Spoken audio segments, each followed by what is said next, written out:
Hitting the apex. Too slow. Out of my way. Hitting the apex. Nice ride, but I prefer mine.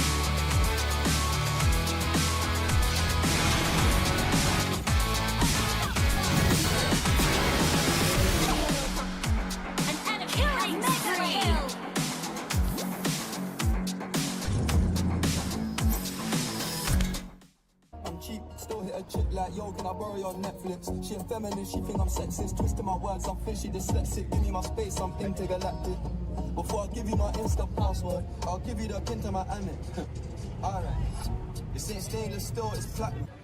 I totally forgot about recording anything, but there's Sina with Layla, Raz, Basha, and there's a one too.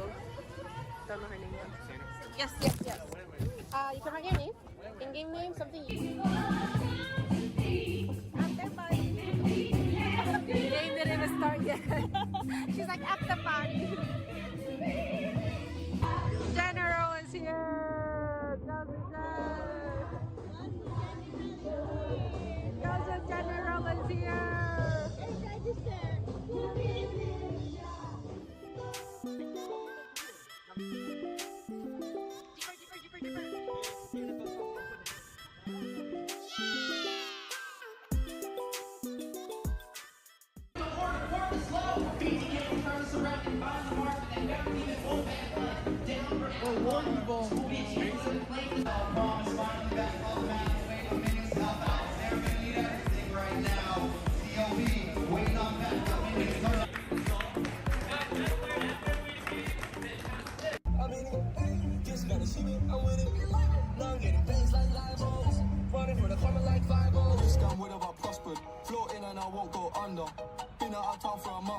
Absence made the love grow fonder. UK rapper, UK drill, gotta mention my name. If you talk about it and them celebrate Eid, the trap still running on Christmas Day. How can I be homophobic? My bitch is gay. Hit man in a top, I see a man topless, even a stick. I brought my phone here, but I forgot my phone. I don't bring it. You didn't bring your phone? Yeah, it's not. This dumbass didn't bring his phone. Hey, barbecue time!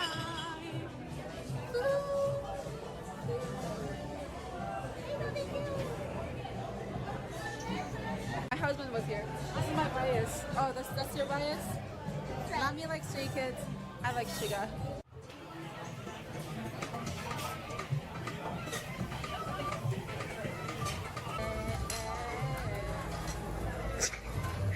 Trying to get the angle.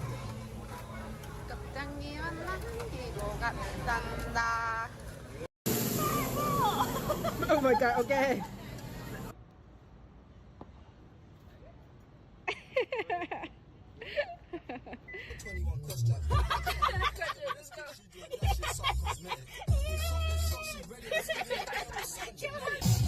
Get to the club in my taxi cab, everybody's looking at me now. Like, who's that chick that's rockin' kicks? She gotta be from out of town.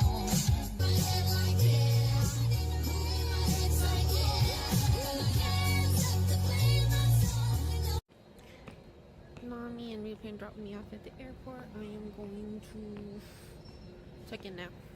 I already checked it. I need to go to security. I'll talk to y'all after that. Bye bye. This ain't stainless steel, it's platinum. In a table I got manners. T-shirt tucked in, napkin. Still loading, that's the caption. I've only amounted a minimal fraction. Eat good, I got indigestion. There's slow in my hood, no aspirin. Can't get rid of my pain with aspirin. Dave just came in at Aston, I'm making that Maybach music. They're trying to insult my intelligence, something I may ask. Payback time.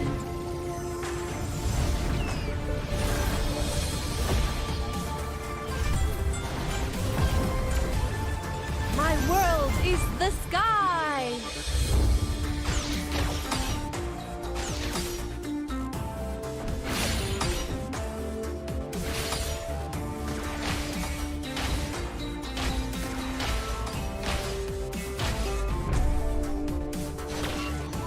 You don't know how close death is.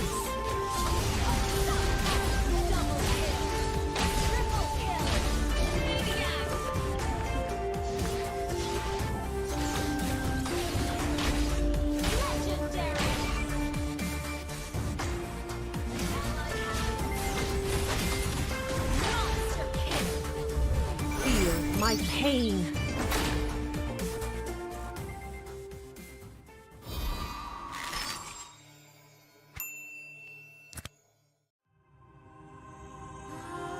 The Creator gave light to the world, bringing life, warmth, and order. But from that act, darkness was born, and with it came death and chaos. These cosmic forces, two sides of the same coin, would shape the history of the Land of Dawn for millennia. With prosperity and enlightenment came suffering and brutality. Led by the God of Light and the God of Darkness, the two opposing forces dragged the fate of all living things into their eternal conflict.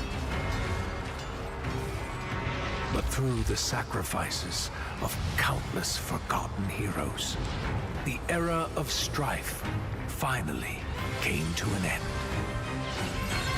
The gods were banished from this world, and peace was restored. Life flourished soon after, and great civilizations sprung up across the world. Eruditio among them. This would be known as the Golden Age. Of course, this is our history that every scholar in Eruditio knows by heart. But when I was swept into the infinite gateway, I looked back and saw something different. I saw the North consumed by the blight of war. I saw the Great Plains ravaged and soaked in blood. I saw the forests and mountains turned against each other. I saw a broken world engulfed in flames. We were foolish to think the gods had been vanquished. Even now, their influence drives us toward destruction. And their return will bring about the great calamity. I can no longer afford to be a bystander, and neither can you. Or anyone else who calls this world home. Now is the time to take our stand. So, where do we start?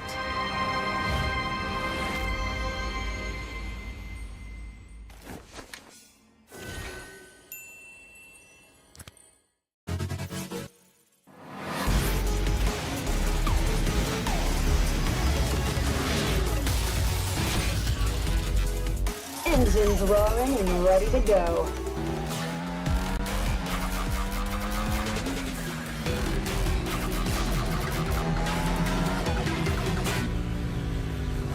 Nothing beats the adrenaline rush. 3, 2, 1, go! I feel like a monster on this thing. Heads up! Engine blast! Overdrive! Engine blast! Engine blast! Hitting the apex! Too slow! Out of my way! Hitting the apex! That's right, but I prefer mine.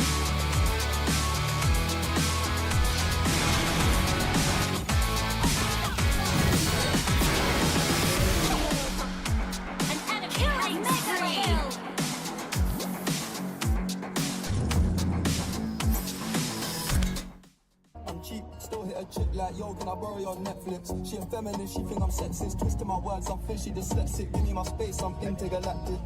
Before I give you my Insta password, I'll give you the pin to my Amex. Alright, this ain't stainless steel, it's platinum. I totally forgot about recording anything, but there's Sina with Layla, Raz, Basha, and there's a one too. Don't know her name yet. Yes. You can write your name. In-game name, something you... The game didn't even start yet. She's like, at the party. General is here. Joseph General is here.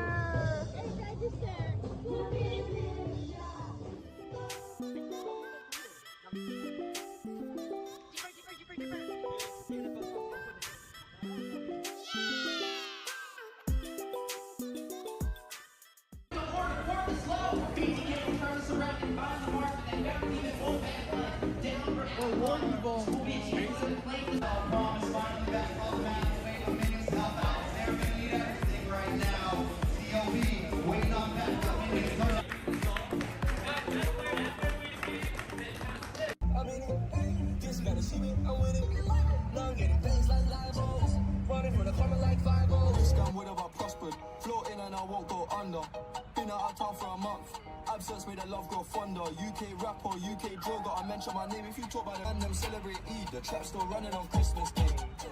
How can I be homophobic? My bitch is gay. Hit man in a clutch, I see a man topless, even a stick. I brought my phone charger, but I forgot my phone. I don't bring it. You didn't bring your phone? Yeah, it's not. This dumbass didn't bring his phone. Hey, barbecue time!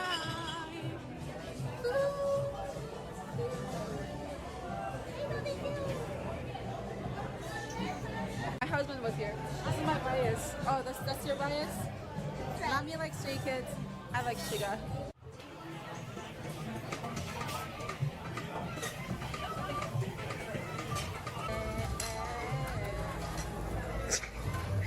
Trying to get the angle.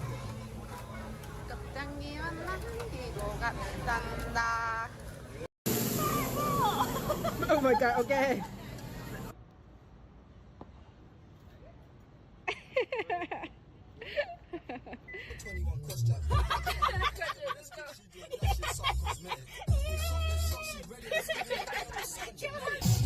Get to the club in my taxi cab, everybody's looking at me now.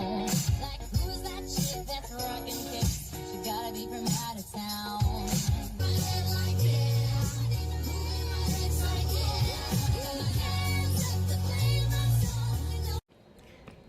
Mommy and Rupin dropped me off at the airport. I am going to check in now.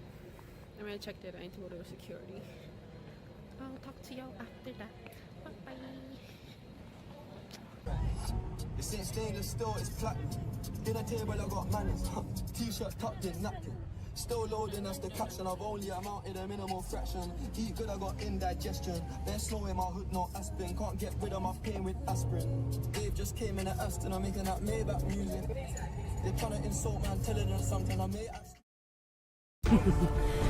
Payback time.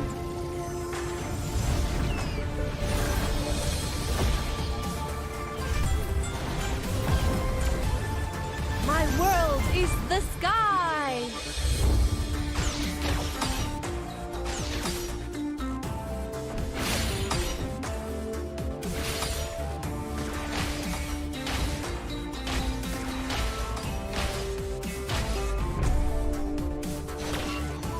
You don't know how close death is.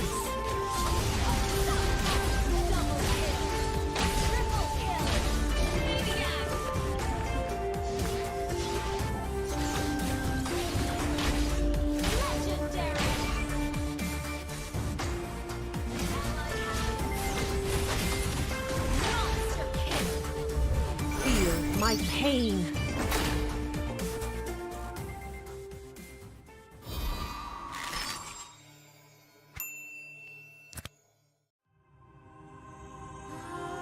The Creator gave light to the world, bringing life, warmth, and order. But from that act, darkness was born, and with it came death and chaos. These cosmic forces, two sides of the same coin, would shape the history of the Land of Dawn for millennia. With prosperity and enlightenment came suffering and brutality. Led by the God of Light and the God of Darkness, the two opposing forces dragged the fate of all living things into their eternal conflict. But through the sacrifices of countless forgotten heroes, the era of strife finally came to an end.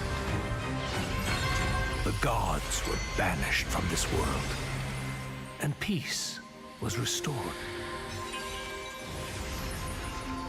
Life flourished soon after, and great civilizations sprung up across the world, Eruditio among them. This would be known as the Golden Age. Of course, this is our history that every scholar in Eruditio knows by heart. But when I was swept into the infinite gateway, I looked back and saw something different. I saw the North consumed by the blight of war. I saw the Great Plains ravaged and soaked in blood. I saw the forests and mountains turned against each other. I saw a broken world engulfed in flames. We were foolish to think the gods had been vanquished. Even now, their influence drives us toward destruction. And their return will bring about the great calamity. I can no longer afford to be a bystander, and neither can you, or anyone else who calls this world home.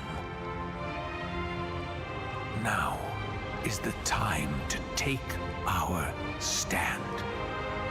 So, where do we start?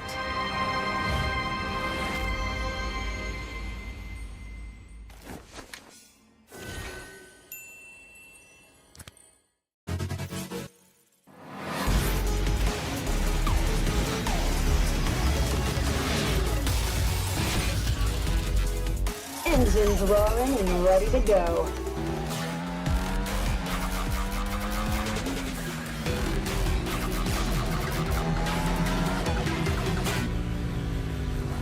Nothing beats the adrenaline rush. 3, 2, 1, go! I feel like a monster on this thing. Heads up! Engine blast! Overdrive! Engine blast! Engine blast! Hitting the apex. Too slow. Out of my way. Hitting the apex. Nice ride, but I prefer mine.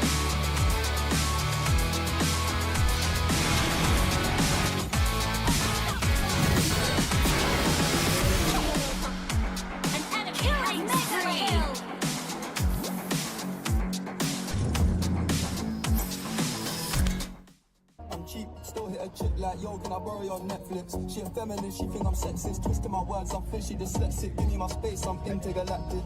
Before I give you my Insta password, I'll give you the pin to my Amex. Alright. This ain't stainless steel, it's platinum. I totally forgot about recording anything, but there's Sina with Layla, Raz, Basha, and there's a one too. Don't know her name yet. Yes.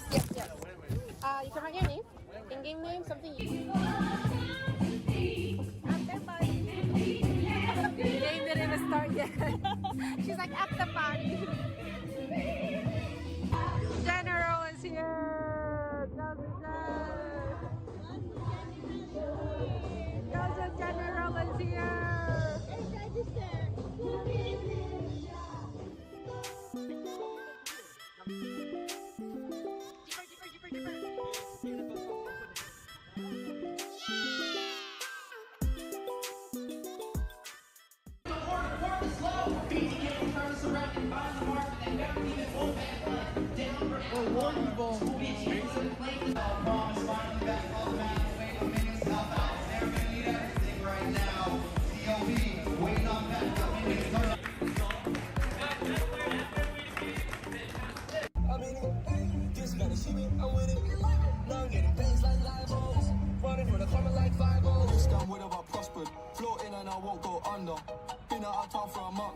Absence made the love grow fonder. UK rapper, UK drill, gotta mention my name. If you talk about it, and them celebrate Eid, the trap's still running on Christmas Day. How can I be homophobic? My bitch is gay. Hit man in a cup, I see a man topless, even a stick. I brought my phone charger, but I forgot my phone. I don't bring it. You didn't bring your phone? Yeah, it's not. This dumbass didn't bring his phone. Hey, barbecue time!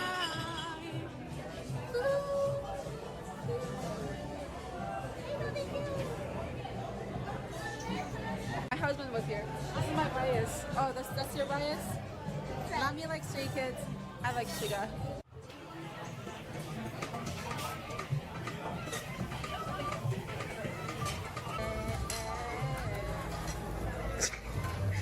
Trying to get the angle.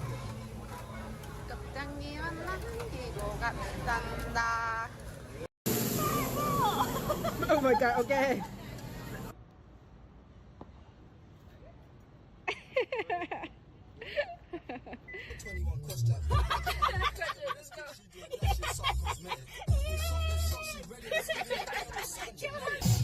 Get to the club in my taxi cab, everybody's looking at me now. Like, who's that chick that's rockin' kicks? She gotta be from out of town.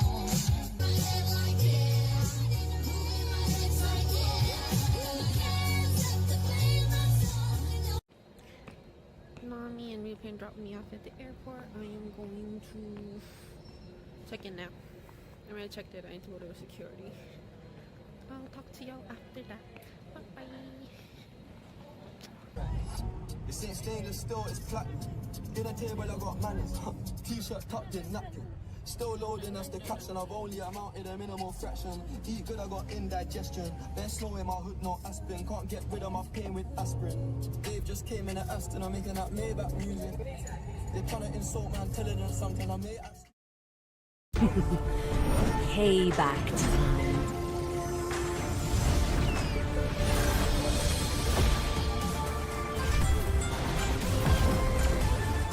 My world is the sky!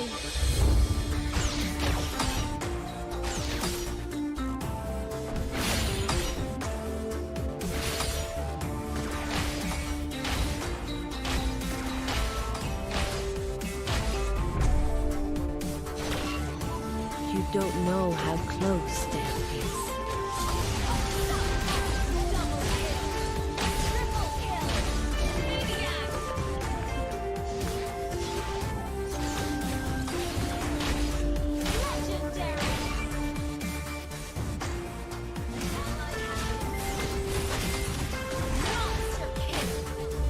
Feel my pain.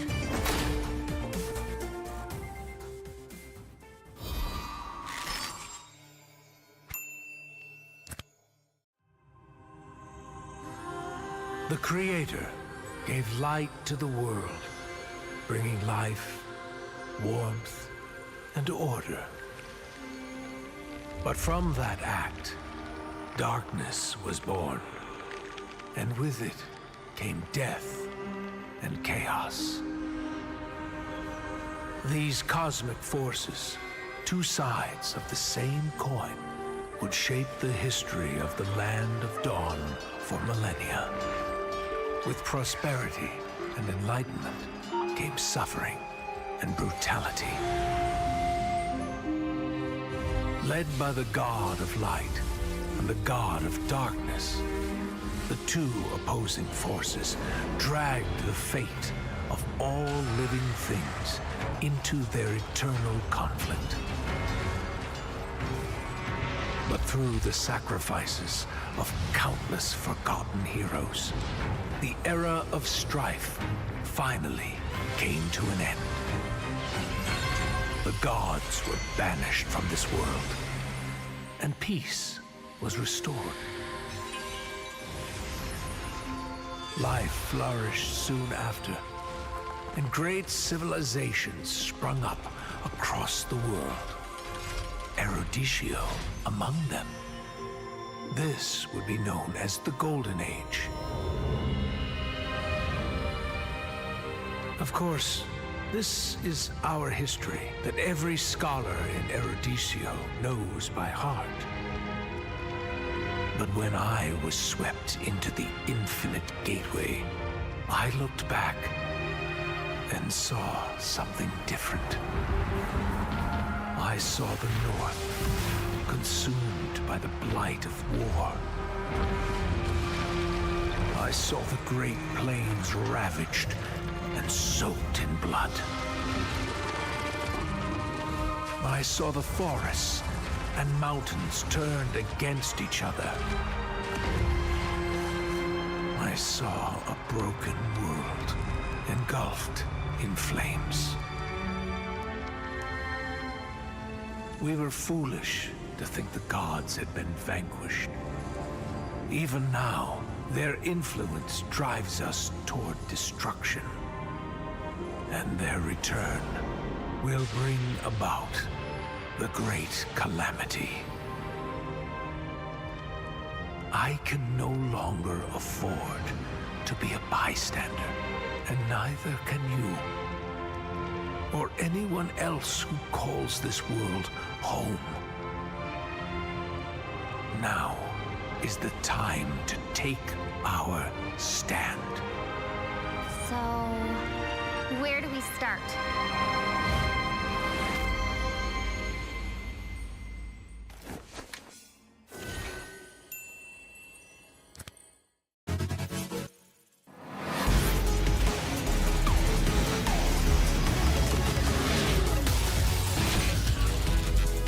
Engines roaring and ready to go.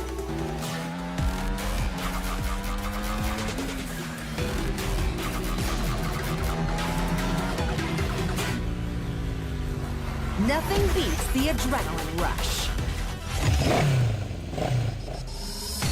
3, 2, 1, go! I feel like a monster on this thing. Heads up! Engine blast! Overdrive! Engine blast! Engine blast! Hitting the apex. Too slow. Out of my way. Hitting the apex. Nice ride, but I prefer mine.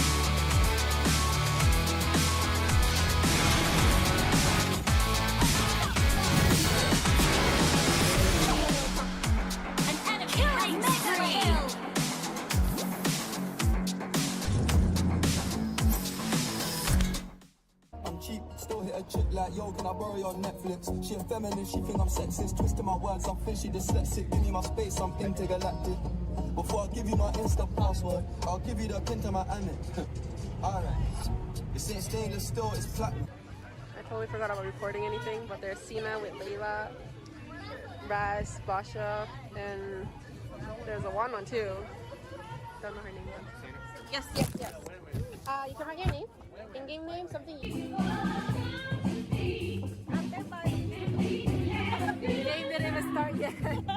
She's like, at the party. General is here.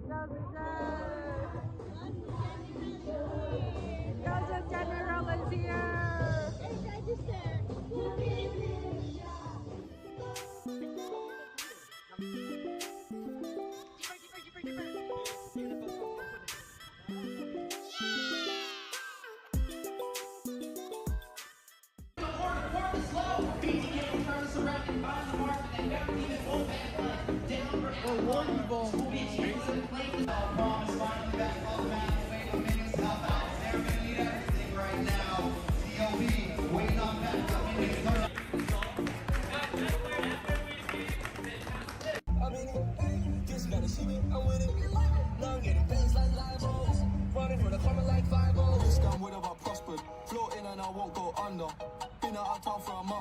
Absence made the love grow fonder. UK rapper, UK drill, gotta mention my name. If you talk about it and them celebrate Eid, the trap still running on Christmas Day. How can I be homophobic? My bitch is gay.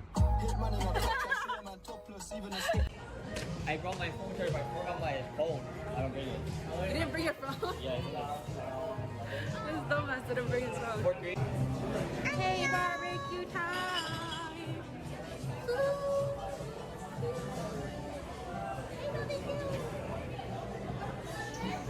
My husband was here. This is my bias. Oh, that's your bias? Mommy likes Stray Kids. I like Shiga.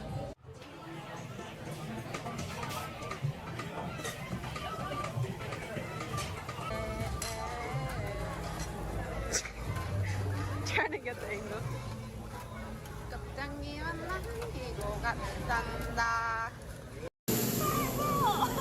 Oh my god, okay.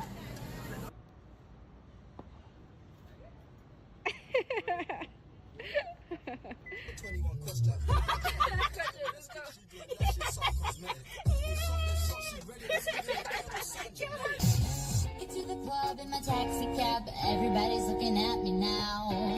Like, who's that chick that's rocking kicks? She gotta be from out of town.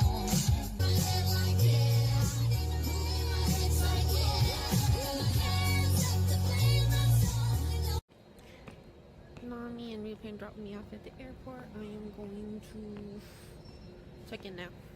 I'm gonna check that I need to go to security. I'll talk to y'all after that. Bye bye. This ain't stainless steel, it's platinum. Dinner table, I got manners. T-shirt tucked in, napkin. Still loading, that's the caption. I've only amounted a minimal fraction. Eat good, I got indigestion. There's snow in my hood, no aspirin. Can't get rid of my pain with aspirin. Dave just came in at Aston, I'm making that Maybach music. They're trying to insult me, I'm telling them something. I may ask. Payback time.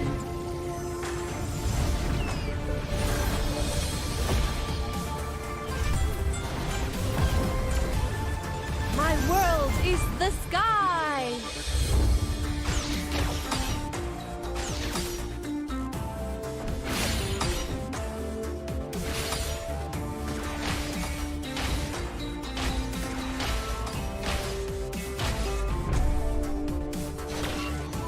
You don't know how close death is.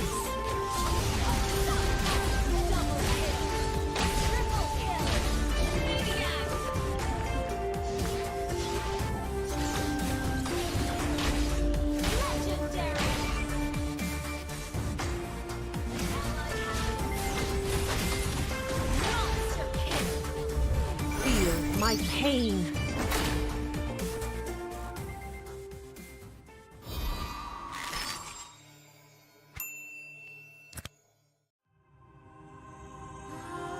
The Creator gave light to the world, bringing life, warmth, and order.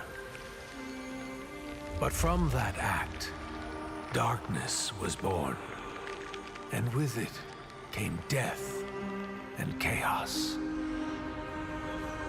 These cosmic forces, two sides of the same coin, would shape the history of the Land of Dawn for millennia. With prosperity and enlightenment, came suffering and brutality. Led by the god of light and the god of darkness, the two opposing forces dragged the fate of all living things into their eternal conflict. But through the sacrifices of countless forgotten heroes, the era of strife finally came to an end. The gods were banished from this world, and peace was restored. Life flourished soon after, and great civilizations sprung up across the world, Eruditio among them. This would be known as the Golden Age. Of course, this is our history that every scholar in Eruditio knows by heart. But when I was swept into the infinite gateway, I looked back and saw something different. I saw the North consumed by the blight of war. I saw the Great Plains ravaged and soaked in blood. I saw the forests and mountains turned against each other. I saw a broken world engulfed in flames. We were foolish to think the gods had been vanquished. Even now, their influence drives us toward destruction. And their return will bring about the great calamity. I can no longer afford to be a bystander, and neither can you, or anyone else who calls this world home. Now is the time to take our stand. So, where do we start?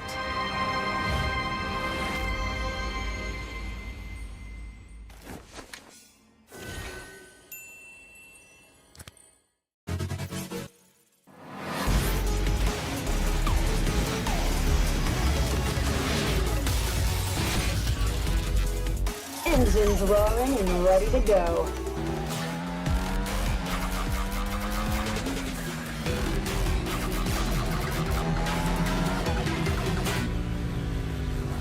Nothing beats the adrenaline rush. 3, 2, 1, go! I feel like a monster on this thing. Heads up! Engine blast! Overdrive! Engine blast! Engine blast! Hitting the apex. Too slow. Out of my way. Hitting the apex. Nice ride, but I prefer mine.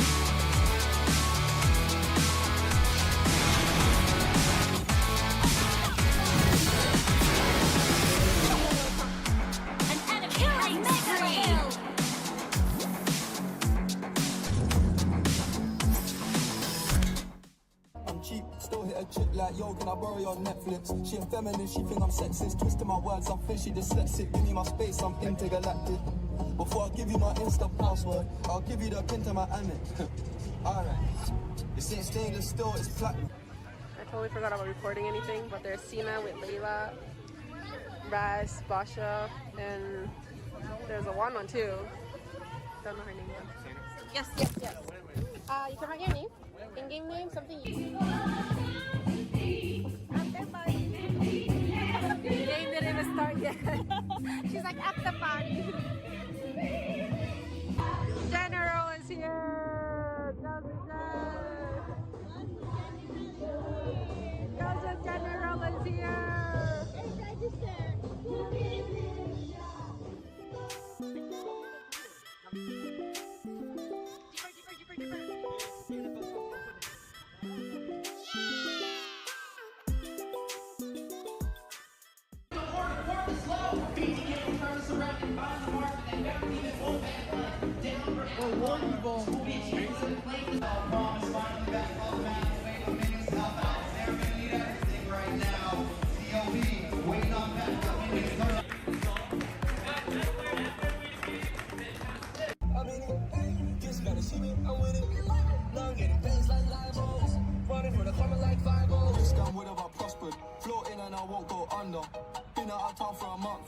absence made the love grow fonder. UK rapper, UK drill, gotta mention my name. If you talk about it, and them celebrate Eid, the trap still running on Christmas Day.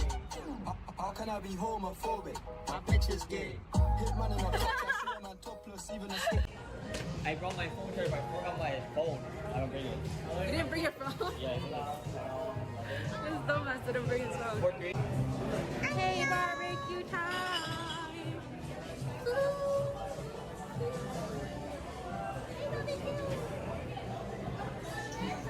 My husband was here. This is my bias. Oh, that's your bias? Mommy likes Stray Kids. I like Shiga.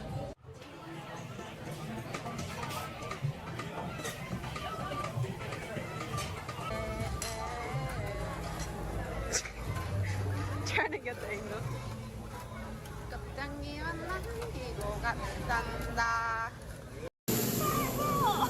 Oh my god, okay.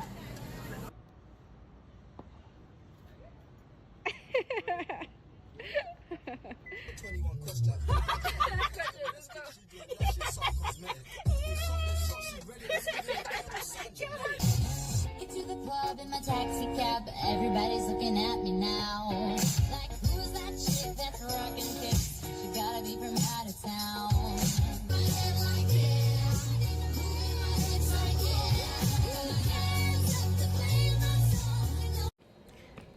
Mommy and Rupin dropped me off at the airport. I am going to check in now. I'm gonna check that I need to go to security. I'll talk to y'all after that. Bye bye. This ain't stainless steel, it's platinum. Dinner table, I got manners. T-shirt tucked in, napkin. Still loading, that's the caption. I've only amounted a minimal fraction. Eat good, I got indigestion. There's snow in my hood, no aspirin. Can't get rid of my pain with aspirin. Dave just came in at Aston, I'm making that Maybach music. They're trying to insult my intelligence, something I may ask. Payback time.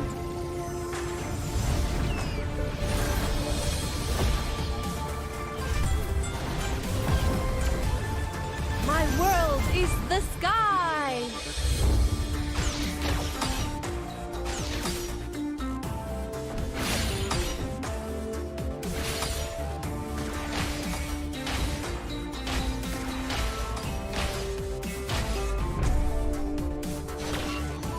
You don't know how close death is.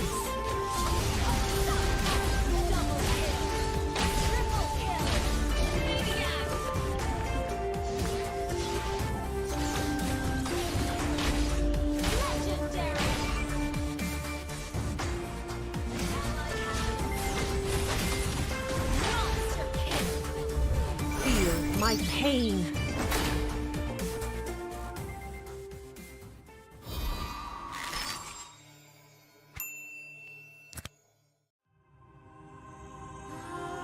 The Creator gave light to the world, bringing life, warmth, and order. But from that act, darkness was born, and with it came death and chaos. These cosmic forces, two sides of the same coin, would shape the history of the Land of Dawn for millennia. With prosperity and enlightenment came suffering and brutality. Led by the God of Light and the God of Darkness, the two opposing forces dragged the fate of all living things into their eternal conflict. But through the sacrifices of countless forgotten heroes, the era of strife finally came to an end. The gods were banished from this world, and peace was restored. Life flourished soon after, and great civilizations sprung up across the world. Eruditio among them. This would be known as the Golden Age. Of course, this is our history that every scholar in Eruditio knows by heart. But when I was swept into the infinite gateway, I looked back and saw something different. I saw the North consumed by the blight of war. I saw the Great Plains ravaged and soaked in blood. I saw the forests and mountains turned against each other. I saw a broken world engulfed in flames. We were foolish to think the gods had been vanquished. Even now, their influence drives us toward destruction. And their return will bring about the great calamity. I can no longer afford to be a bystander, and neither can you, or anyone else who calls this world home. Now is the time to take our stand. So, where do we start?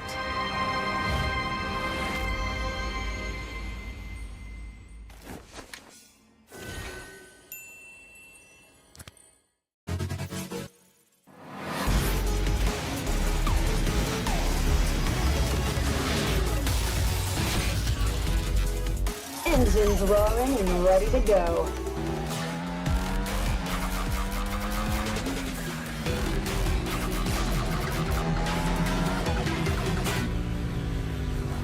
Nothing beats the adrenaline rush. 3, 2, 1, go! I feel like a monster on this thing. Heads up! Engine blast! Overdrive! Engine blast! Engine blast! Hitting the apex. Too slow. Out of my way. Hitting the apex. Nice ride, but I prefer mine.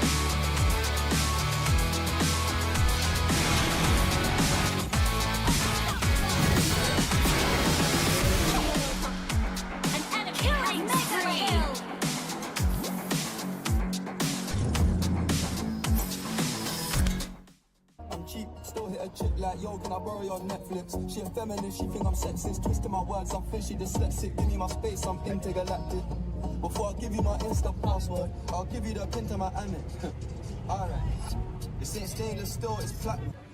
I totally forgot about recording anything, but there's Sina with Layla, Raz, Basha, and there's a one too. Don't know her name yet. Yes. You can write your name. In-game name, something you... The game didn't even start yet. She's like, at the party. General is here! Joseph General is here!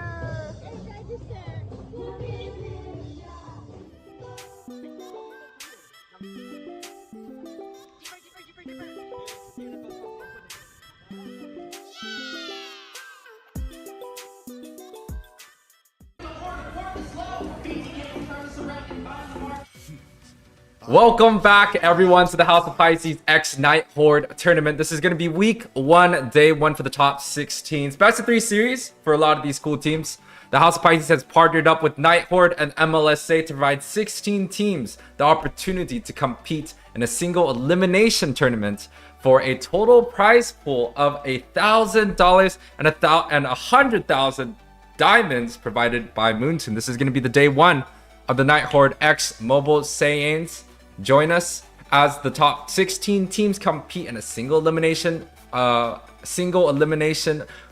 qualifiers for a spot up there. Now, up ahead, we do have Mr. Rem here on the desk with us today. Mr. Rem, how you doing today? What's up? What's up? Oh my God, I'm doing good. It's been so long. NACT is finally over, so now we're back into getting some of these community-funded tournaments, and I'm hyped. I'm excited to jump into this. It's about to be a blast. We have a very strong opening team here that we're gonna Yes. see as soon as we hop into the draft. And welcome Rem back onto the casting desk. I know it's been a while for you. How's Yes. how's your journey been? You know, I guess casting list, or you know, are you planning on coming back? Is this something? Well, it honestly it just depends. I'm really doing this for the community. So whenever there's community leaders or organizers who reach out to casters like myself to hop in, I'll always jump in and help out where I can. So yeah, as long as there's tournaments, you can expect to see me there. If I'm wanted and I'm requested, I will always be willing and able to help. Yeah. Awesome. Yeah, and I just came back from NACT. It was quite the experience. Definitely something quite serious. That but was your first time on the desk too, honestly. that was, and you know, I had a great time with Wheezy. You know, might have to steal him. Eunice is out there, you know, watching over me, making sure I don't steal the spot, but who knows what's gonna happen the next event. But bands on the tables. This is two teams that we've actually seen quite a bit in a lot of the tournaments. We have Mystic East on the right side, and we have Avalon on the left. So I can tell you a little bit about Mystic East. I think everyone knows about Avalon and what we can expect from these players. We're seeing a lot of familiar names, but something to point out from a little unfamiliar team for Team Mystic, Lava. It's a really deep hero to pick up, but he's really proficient on the Thomas pick. So that is something that we could potentially see coming out from him in that EXP laner. They usually like to, you see, I mentioned the Thomas, he's going to pick it up.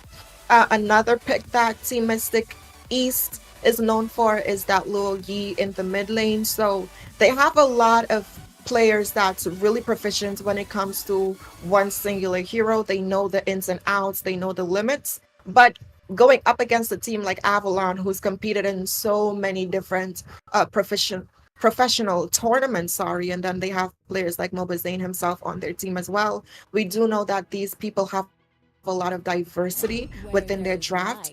They're a master at multiple heroes. And speaking of being mastered at heroes, we see the Luo Yi as well as the Thomas being locked in for Mystic. Yeah, so Avalon kind of has an opening with the support. This is something that we see quite often in a lot of the professional teams, even overseas. But you know, now Avalon coming out with this strong opening. The Team Mystic has the response coming in, just like you're saying, the Luo Yi and the Thomas picks, but they go ahead and pick up the Rithel. Hopefully we get to see this Ducati skin, and they also got the Sandman coming through.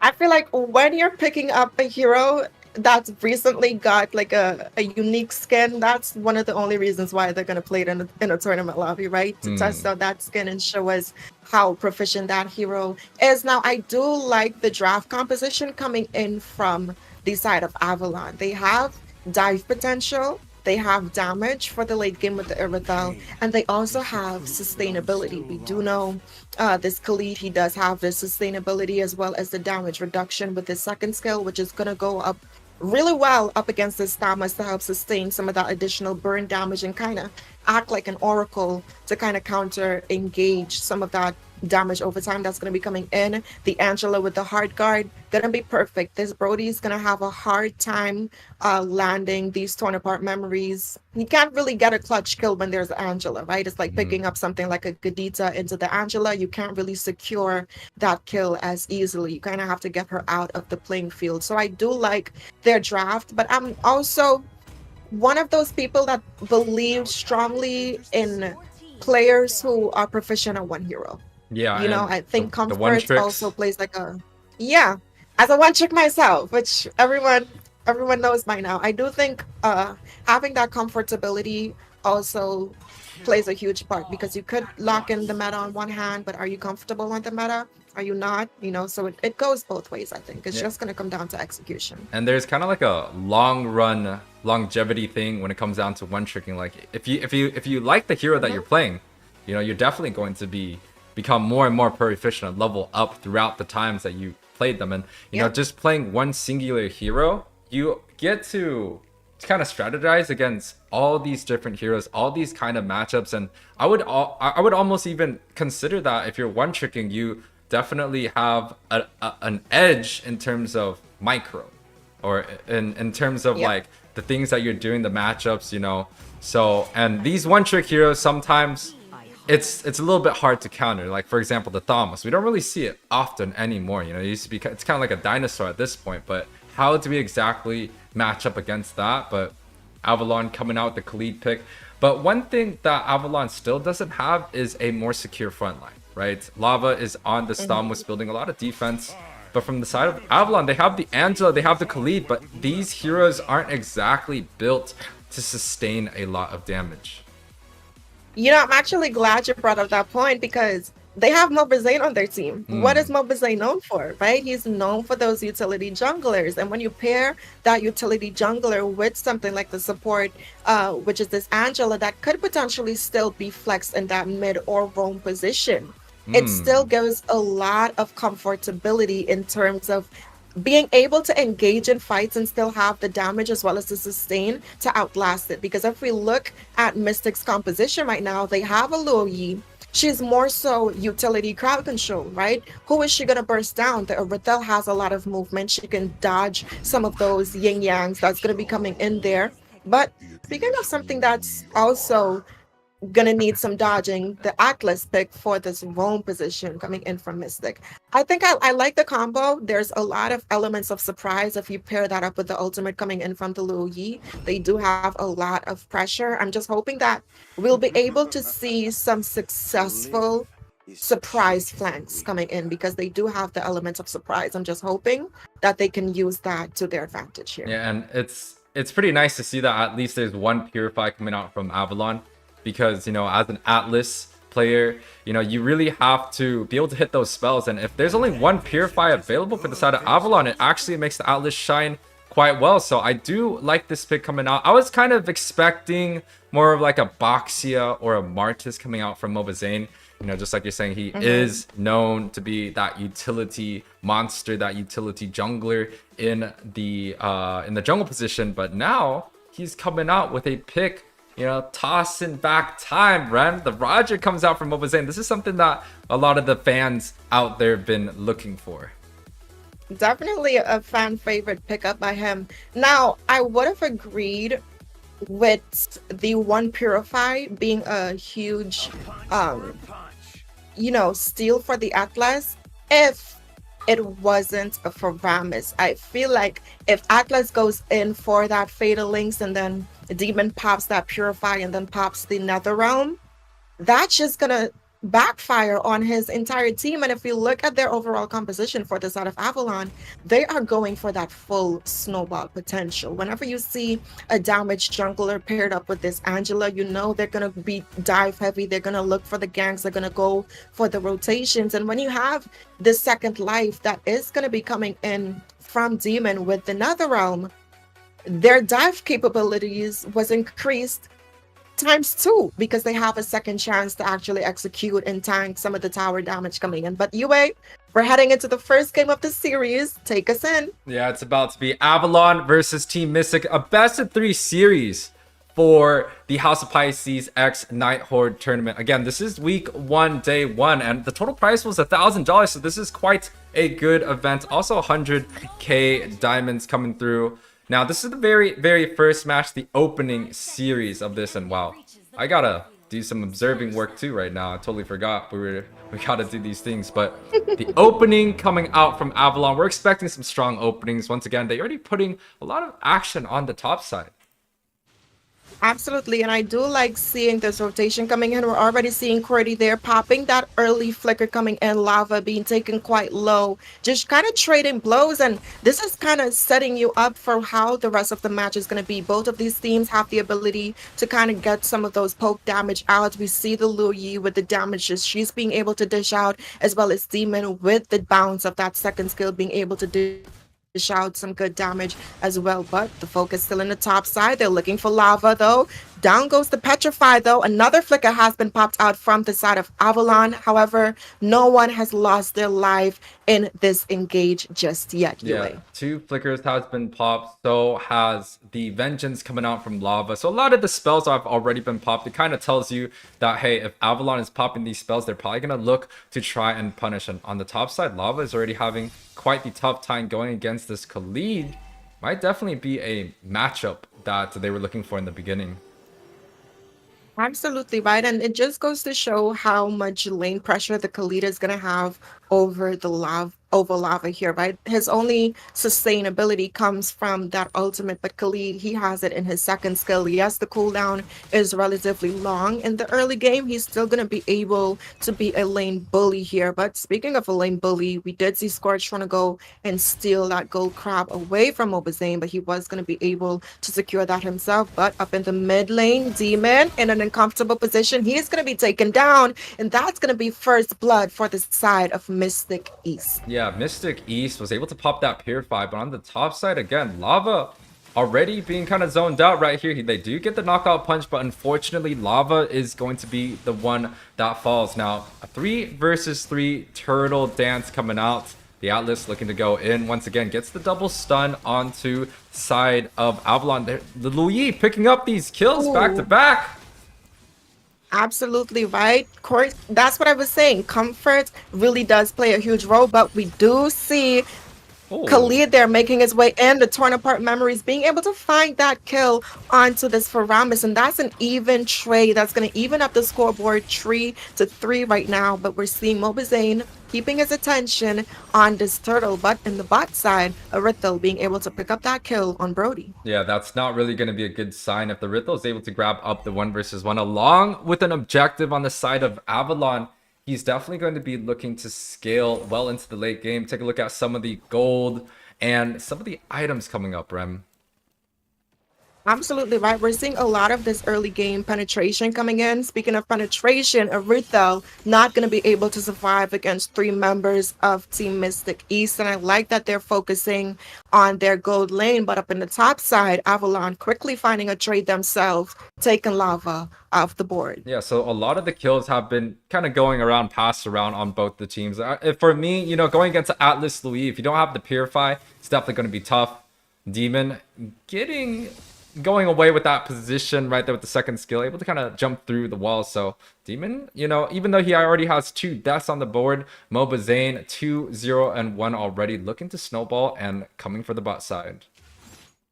Absolutely right. We're seeing a lot of pressure being taken around the board, and I like that they're giving so much vision on the map, but they're not grouping up. They're not giving Atlas an easy time. We're seeing them being very split out, but still close enough to follow up if an engage does break out. But speaking of an engage here, we're seeing in the top side, Angela does pop the heart guard, and that's gonna be Lava taken off the board again. You wait, Avalon is just not in to volcanoes. They said volcanoes are so 2013 right now. Yeah, and right here, Mobazane does end up picking that kill onto Chu on the Atlas right here. The Roger, this is something we don't really see too often, but he's definitely scaling well into this mid game right here. Already picking up a couple kills. The side of Avalon up already 3k gold. Oh, we are seeing Scourge getting zoned out from his red buff, and this is something that I like seeing from Mobazane's playstyle. When he has the advantage, he's not scared to go and steal some of the jungle. Again, up in the top side, we did see Lava fall, and he's not really having an easy time up against this Khalid here, but I have a lot of faith in their Brody, right? But speaking of having some faith here, we are seeing some core items being picked up, so that's going to help the scaling for the side of Avalon. We're seeing Scorch putting a lot of pressure onto Demon. He is going to be quite low for this turtle, so they can look to push this fight as they do have the number advantage right now. Yeah, the Louis does teleport onto the bot side. He does see Mobazane looking to get that stump. The heart guard does also come through. The Khalid flicker play, stunning 3 of the targets. Ooh. The first one to fall is going to be the side of Mystic East. 3 of those members did end up falling. Avalon, especially with the hard guard played, looking to push the lead here with the next neutral objective. Now, while they are going to be able to secure this neutral objective, uncontested lava in the top side is going to find a trade-off. But in the bot side, they're looking for Brody here. They're going to be able to secure this tower. Is he going to be able to find the Angela? He takes one down as he falls. He said he's not going alone today, but the action is still continuing here. There's a lot of leeway for Ego Lifter to push this tower, but nope, they're going to redirect their attention and they're going to stay on the rotation here. Yeah, Avalon doing quite well in their towers here. They're able to grab up the mid and the bot side, and along with both the neutral objectives. So Avalon's doing quite well. Demon got that pull back onto Chu, but the flicker play comes out along with the fatal links. Did grab 2 units, but Mobazane is going to be the one that comes out with the kill, but not before Ego Lifter does get taken out. The Petrify does come out on the side. Lava is stuck within everyone, but he's doing so much damage. He does end up taking out, and it's going to be a 2-for-2 so far on the board. Both teams looking to still trade. Angela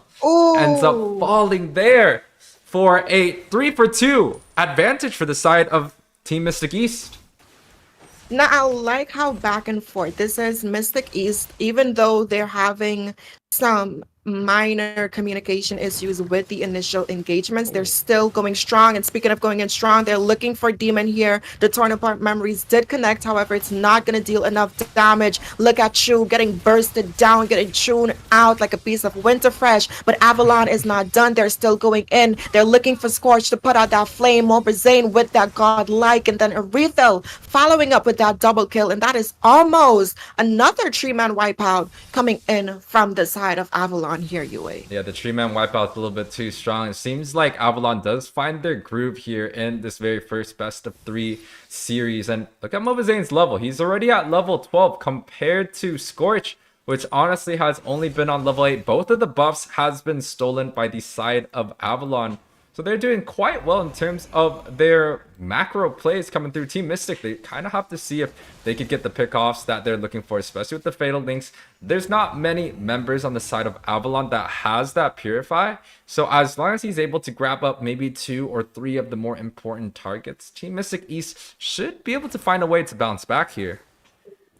Yeah, I feel like they really need to invest a little bit of their original resources into potentially taking Demon out, because when Demon falls, that's really when we're seeing Mystic East shine. But again, I'm not really seeing the outplay potential coming in from them, right? They're going into these clashes head on, and I feel like they should really use the Luo Yi's diversion to their advantage here. Go from the back line. You can have Lava be a little bit of a distraction, but in comes the lead here. Perfect 5-man set goes in. The Fatal Links did connect, but the Nether Realm is going to go ahead and secure them to see another day here. And this is the sustain and the dive that I was talking about in the draft here, UA. That's a 5-man lead set. He's in the Raging Sandstorm along with the Flicker play.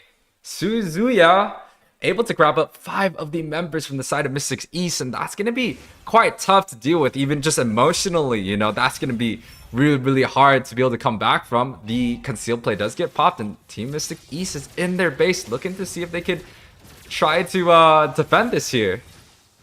Oh, they're looking for Brody. They did find him though, and we're seeing Chu looking for these sets, but unfortunately he's just not able to find it. But Mobazane did kind of just get taken down. Is it a little bit of a lagging issues here? Demon was kind of stationary for a little bit while there, but the hard guard did go in, so did the Failure Links, but the Khalid goes in, landing a mega kill, make that a double kill, make that a triple kill for Khalid. The Nether Realm has been popped, but they're focusing on this tower. Unfortunately, they don't have any minions within the zone, but look at Ego Lifter looking for the damage, putting in that burst, and Angela is gonna secure that kill onto Brody, and now it's just the Luo Yi against the entire world. But unfortunately, the world does not revolve smoothly for the side of Mystic East, as Avalon is able to take the first game of this series. Yeah, Avalon was able to take this first game of the series. It kind of shows the experience versus, you know, the contenders coming up. Team Mystic East just unable to get the victory against Avalon, which is a team that's, you know, quite strong, but it's honestly due to those power sets coming out from Khalid, grabbing up this MVP in a 27-9 match. 10 minutes is going to be the duration of this very first best of series, but all the members from Avalon doing quite well. High kill participations across the board.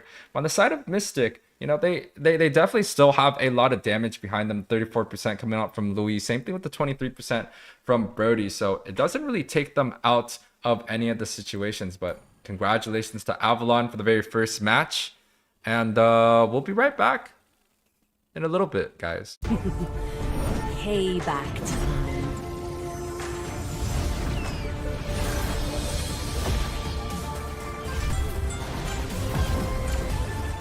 My world is the sky!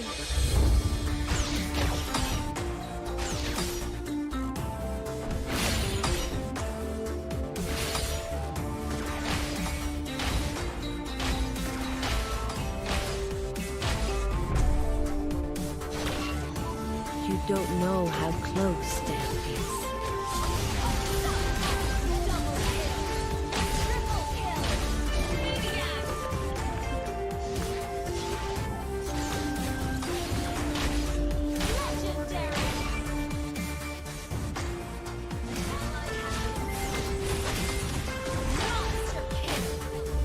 Feel my pain.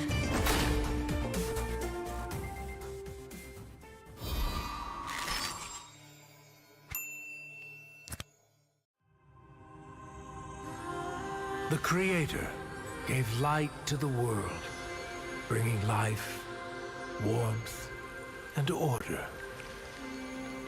But from that act, darkness was born, and with it came death and chaos. These cosmic forces, two sides of the same coin, would shape the history of the Land of Dawn for millennia. With prosperity and enlightenment came suffering and brutality. Led by the God of Light and the God of Darkness, the two opposing forces dragged the fate of all living things into their eternal conflict. But through the sacrifices of countless forgotten heroes, the era of strife finally came to an end. The gods were banished from this world, and peace was restored. Life flourished soon after, and great civilizations sprung up across the world. Eruditio among them. This would be known as the Golden Age. Of course, this is our history that every scholar in Eruditio knows by heart. But when I was swept into the infinite gateway, I looked back and saw something different. I saw the North consumed by the blight of war. I saw... Alright, welcome back, guys. House of Pisces X Nighthorde for the top 16 best of 3 series. This is going to be the match 2 coming out from Avalon versus Mystic East. My words are scrambling with each other. And today, once again, we have Mr. Rem here coming out. Payback time. Little technical issue, but we're back here. Rem. Welcome back. Welcome back. So I'm kind of... I want to see how Mystic is going to approach this draft. I know I have scrimmed against them personally, and they really are secure in their comfort picks. But I'm hoping to see a little bit of diversity and minor adjustments in terms of what they do decide to go in. I already like Scorch picking up this Fredrin here. I think it's very strong in the jungle position. They've tried to nerf him. They've tried to adjust him, but he's up there in that position for a reason. And I think once played well, he can really turn a game around, especially in that early phases of the match. Well, for me, Team Mystic, I feel like they got to try and go a little bit more fundamentals, right? They could pick up the Raft, they could pick up the Valentina, along with this Fredrin. It's definitely going to be a strong combination. Maybe even take the Rithel which shined quite a bit on the side of Avalon. But on the other hand, Demon decides to pick up this Cyclops, something we don't really see much often. I do know a Cyclops lover out there. Her name is Spade, so I know she's definitely going to be happy sitting in the crowd. But the Raphael early pick, this is something that I've seen quite often in a lot of the C region playoffs. So I'm definitely excited to see how this draft goes for both of these teams. A very, very familiar story. We've heard it before. We saw how it ended last game, but I do think though this game there's a lot of potential. Louis is one of those heroes that you will see in ranked picked up against something like the Rafaela or the Estes, as her building necklace can really help counter some of the sustainability that those heroes are known for. And if you look at the side of Avalon right now, I do like the Cyclops with the Rafaela pick. Both of them have the speed ups. Rafaela now too also grants immunity to slows that's going to be coming in. So I do think that's also a good thing. And when you combo Demon with the concentrated energy, when he does pick that up, so they're going to have a lot of sustainability on their side. And another sustainable pick is this Terizla in that EXP lane when he gets that Bloodless Axe and he has the emblems to further boost his sustain potential. Definitely going to give a little bit of trouble up there. I haven't seen how the Terizla is played up against the Thamas, so I'm excited to see how that is going to go. Yeah, Team Mystic East, I feel like if this does not work, they kind of have to go back onto their drawing board to see if they can come up with a little bit more, I guess, more usable picks, right? I do like the Thamos, but it might just be a little bit more old school, especially with a lot of the new picks coming out. The Edith is quite great. The Paquito onto that XP is also pretty good. And going up against a Terizla here, last time we saw the Khalid, which the Khalid did quite well in lane, but this time it's gonna be a Terizla. So, you know, I kind of have the same question as you. I don't really know how this matchup goes. We saw the Louis at mid side. She did quite well, 34% damage dealt, but it was just not enough for Team Mystic to grab up that very first victory.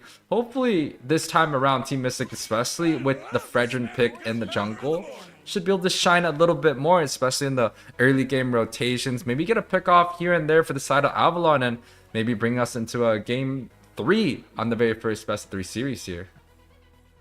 Absolutely. I want to point out one thing, right? So just like the Khalid, the Terizla with the penalty zone, he can also get some really good flicker sets. And we've seen in the game before, he knows how to find the mark. He knows how to find the positioning to actually get to that back line. So that's going to be something that Mystic has to look out for here. Now, they do still need a roamer for their side.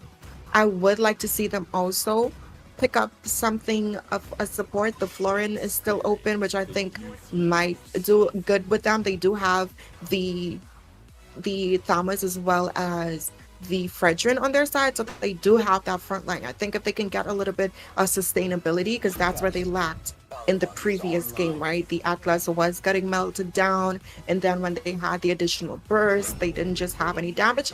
And I like the Minotaur because it gives them that sustainability that I felt that they needed.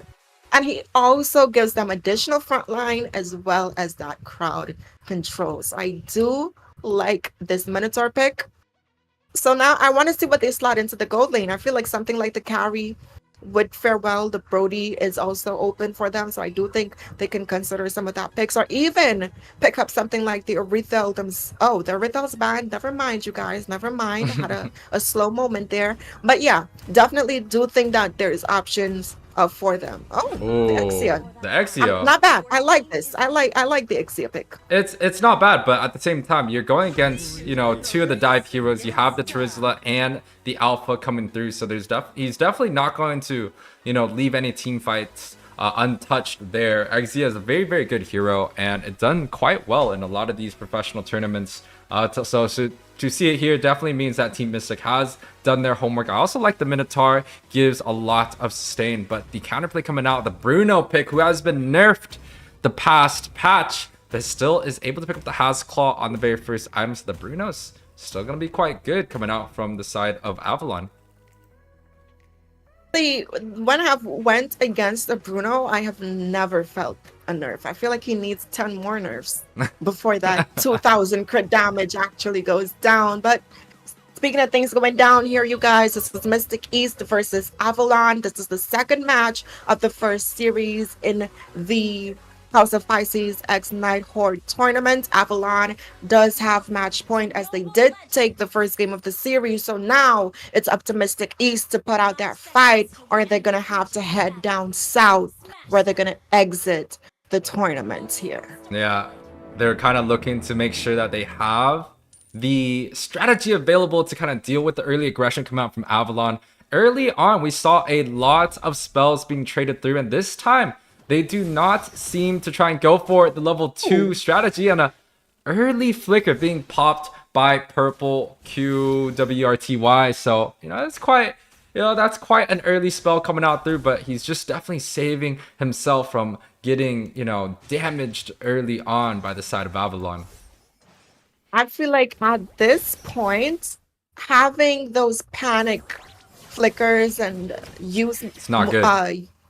Yeah, it's really not. You really definitely need to hold on to those things because it's literally a life and death if you have it on cooldown or not. So I think that's something that they need to keep in mind for the side of Mystic East here. We're already seeing this Rafaela being able to provide some vision as well as poke and slow down the jungle. But speaking of being in the jungle, Mobazane already heading in.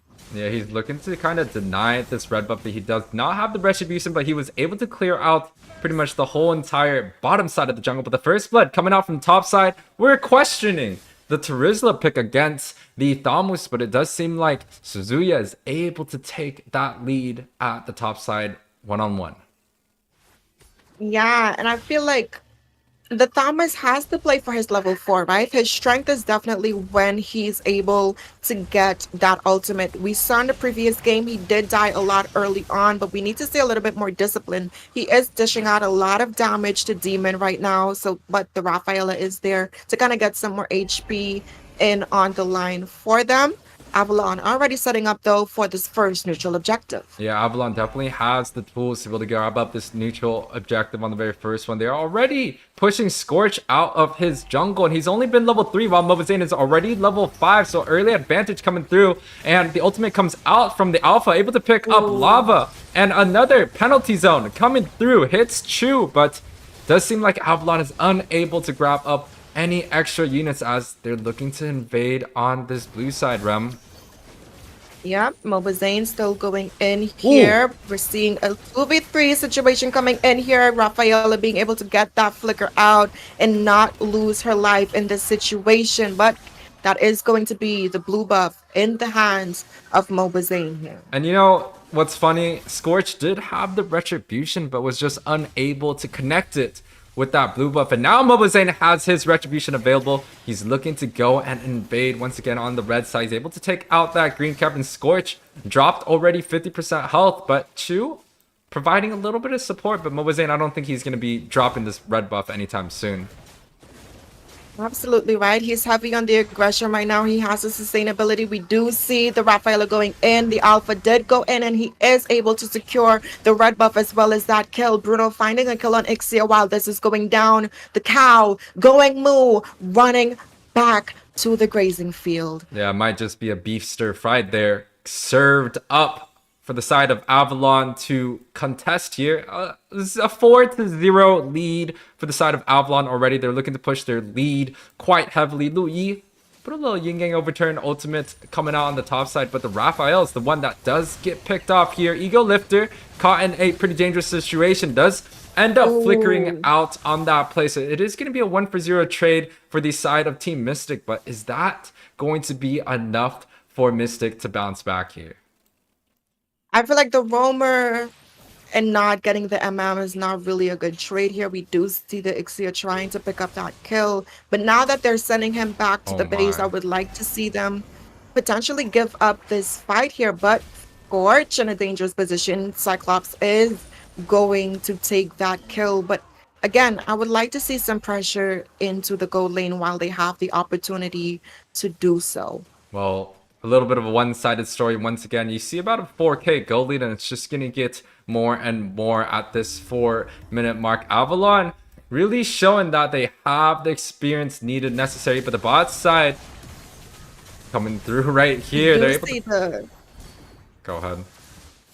We do see the Minotaur popping that ultimate here, but Zane coming in, finding that killing spree, a flicker penalty zone coming in here, but a flicker in response to try and escape, but they're not going to be able to, as Terizla did pick up that kill. We do see the ultimate coming in from this Ixia, but there is just too much dive as Bruno is able to secure that kill on her, and it's going to be a 2-for-0 trade in favor of Avalon right now. There's just too much damage and sustain coming out from the side of Avalon. The Terizla is kind of popping on bot side, but Bruno caught in a dangerous situation. He's able to kind of chunk down a couple members, but he does end up getting taken out here. So it is going to be a trade, at least more so in favor of Team Mystic, and the the Thumb was going in mid side. Yep, we're seeing Scorch looking for the follow-up, but they are going to be able to disengage Demon, though still dealing some of that poke damage coming in. Rafaela making her way back with the sustainability. Mobazane, that is 4 members in, going down. We do see the Minotaur popping that ultimate, but is not going to be able to secure any kills there. But speaking of being able to secure a kill, Ixia finding Rafaela, but another trade actually in favor of Mystic East right now, make that 2 kills that they were able to pick up. But now Demon finding his moment to shine, as he's going to be able to find one himself. And we're seeing Mystic East with a little bit of fight back in their step right now. Yeah, it's a 3-for-3 trade on this mid game over here, 6 minutes in. But Avalon is able to take up that mid tower, so it's definitely a bigger advantage. But the Louis ultimate comes out from the backside of Bruno once again. He's caught in a very bad situation, and the Bruno does end up getting taken out by the side of Mystic, East. So you know they're doing quite well here, Rem. They're getting a couple trades here. The gold lead has actually lowered back down to about 2K. So the fighting chance coming out from Mystic East, they're definitely out and alive here. And I mentioned I wanted to see them use the diversion coming in from the Lu of Yi, a little bit more of an element of surprise. However, that wasn't happening. But this time around, we're seeing them actually looking for the right targets here. They know that Ego Lifter on this Bruno is that damage. He's the key to win these team fights. As long as they can take him down, they're going to be in a good position. But speaking of being in a good position here, finding a double stun there with Purple on this low E mount. Purple is putting in a lot of work here to find these initial setups. But speaking of finding a setup, look at the Terizla here. Ooh, 3-man knockup does come out for the side of Team Mystic, but they're able to grab up 1 player, but now they do end up getting punished. Chu is going to be off the board, and Ego Lifter having full bars of HP right here. He's definitely going to be looking to push a couple more tires. And Mobazane just having the time of his life. Level 13, only 8 minutes in, already almost doubled the level of Scorch here. And he's looking to engage a little bit further on the boss side. Does not able to catch out Lava here, but definitely Avalon looking to push their lead here. Yeah, it's definitely not a good look when the jungler is a lower level than even the EXP laner, right? That's to show you how far behind they are. But this Ixia being able to find a double kill. She did use that flicker to increase the range, though. Mystic East still going in. Mobazane, he did go in as well, finding that shutdown. A good penalty zone coming in. That's a double kill. Make that a triple kill. Make that a maniac. He's going crazy, but a mega kill coming in. He goes in again and make that a savage for Mobazane on the alpha. And if that's not a wipeout, then I do not know what is, UA. And you know, that was kind of a 3 versus 5 situation, but Mobazane already level 15, 9 minutes in. That is a crazy XP per minute, a crazy gold per minute for the side of Mobazane. He's definitely looking to go for a little bit more. He does get knocked up right here. He's unable to kind of move around, but the sustain is a little bit too much. But Mobazane, the raid boss, the one that came out with the Savage, does get taken out, but Chu does get stunned up by the Raphael, but doesn't seem like Avalon has enough to be able to push out this Lava. Going in right here, the Vengeance does get popped, but the Fredrin and the Thomas are going to get taken out in the sustain. Coming out from the side of Avalon, they pick up even more members. It is going to be a 4-for-2 trade for the side of Avalon. Now it's just true on the board. He did use that Minoan Fury in that initial engage for this team fight. Avalon, they can clear out these minions and focus the tower, but Scorch is going to be back up. Are they going to be disciplined here? Are they going to go ahead and look for the end? They are quite low, but they're being smart. They're not pushing too far. They're waiting for the minions, but right now they're just testing the waters here. Yeah, even with the gold lead about 6k up ahead for the side of Avalon, they really can't be making a a 3-man unit dive onto the 5-man plus the inhibitor towers. So definitely a very disciplined move coming out from Avalon, but they still have to find a way to close this game out. Team Mystic, we saw that Exia do quite well with the barrage coming through with the ultimate, but it still does not feel like it's going to be enough here. Oh, Scourge. Oh But my. a good Flicker Manure and Fury coming in, comboed with the ultimate from this Ixia here. We are seeing Purple finding some of that crowd control, and that is going to be a 2-for-1 trade in favor of Mystic East here, Yue. And this is the energy I like to see, right? They're fighting back, they're boxing back. They say both of us are even in this ring here, and I like to see the fight back. Yeah, and the Exia actually has a little bit more money up ahead compared to Ego Lifter. It's about like a 200 difference for the advantage for the side of Mystic East, so they definitely still have the gold available to turn this game around, but they have to see if they can make sure that they could maybe get a contestant on this next objective here, as Avalon able to take out this first Lord completely for free here.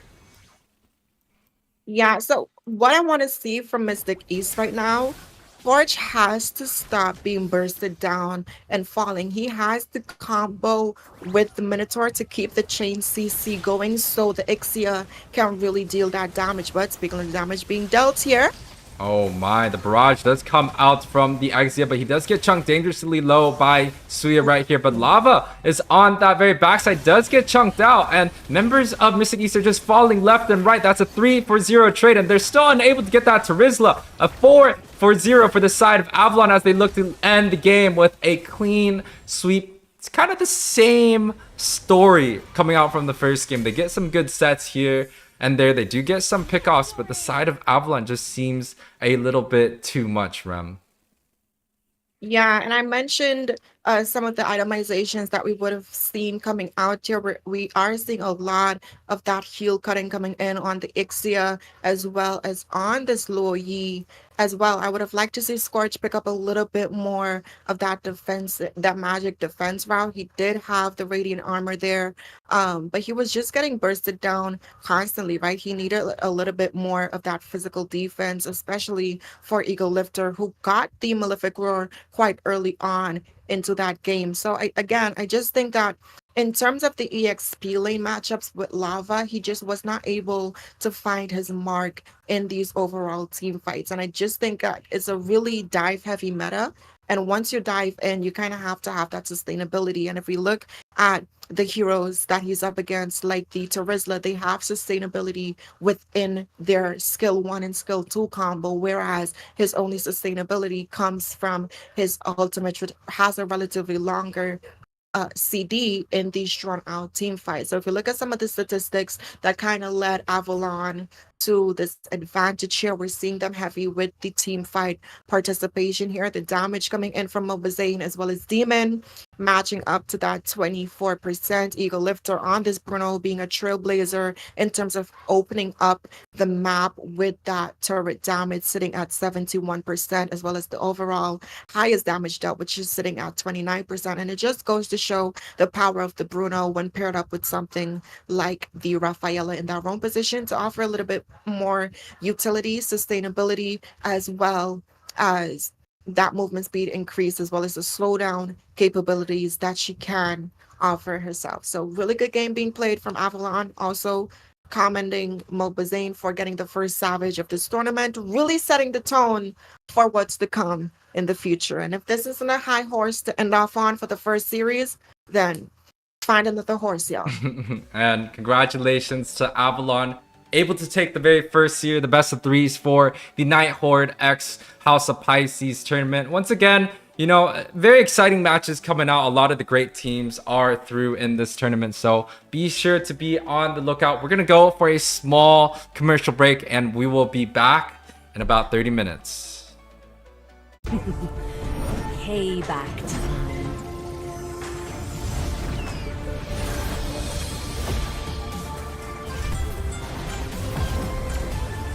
My world is the sky.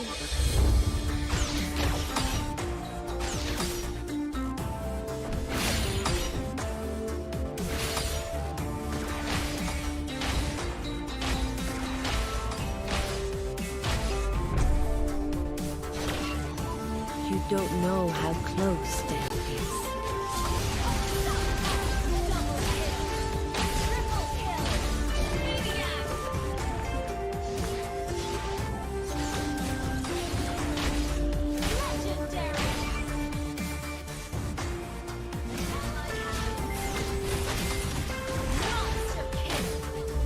Feel my pain.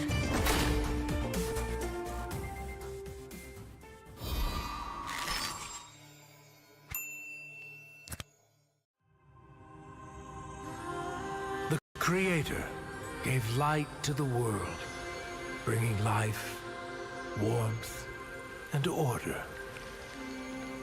But from that act, darkness was born, and with it came death and chaos.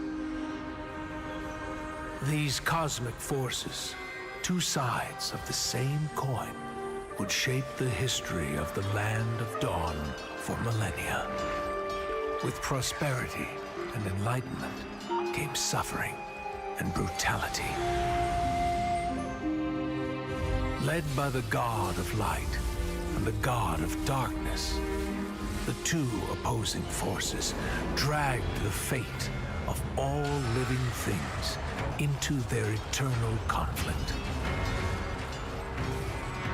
But through the sacrifices of countless forgotten heroes, the era of strife finally came to an end.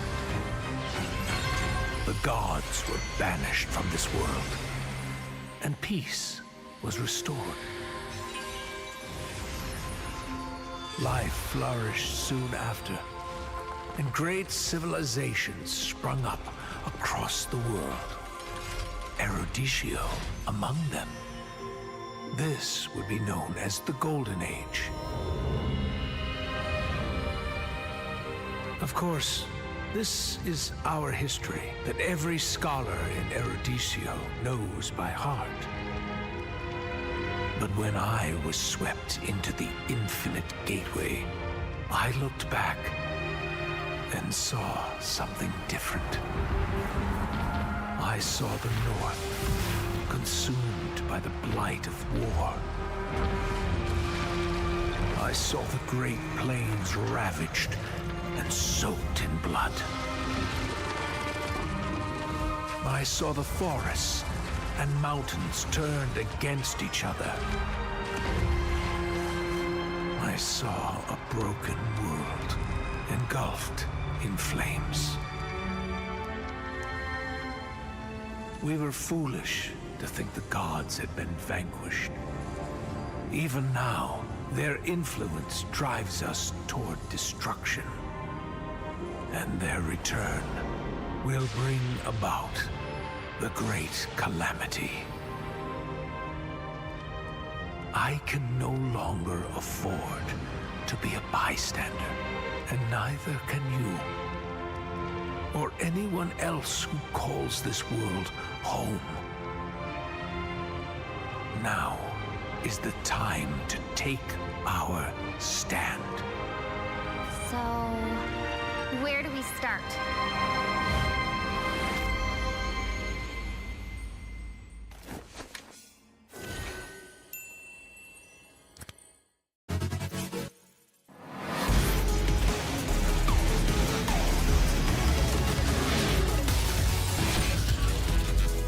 Engines roaring and ready to go.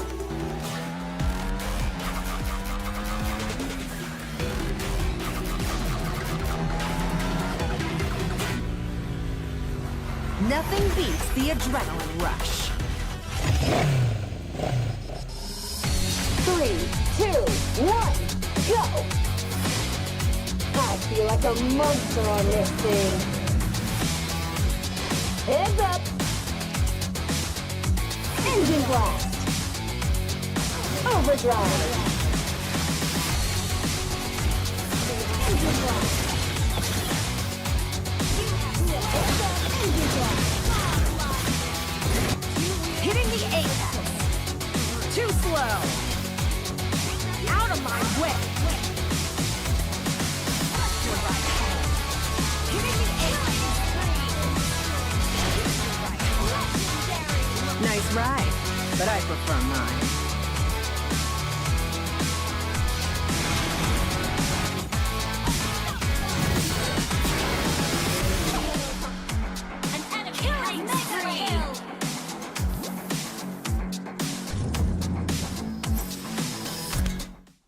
Cheap, still hit a chick like, yo, can I borrow your Netflix? She ain't feminist, she think I'm sexist. Twisting my words, I think she dyslexic. Give me my space, I'm intergalactic. Before I give you my Insta password, I'll give you the pin to my Amex. Alright. This ain't stainless steel, it's platinum. I totally forgot about recording anything, but there's Sina with Layla, Raz, Basha, and there's a one too. Don't know her name yet. Yes. You can write your name. In-game name, something you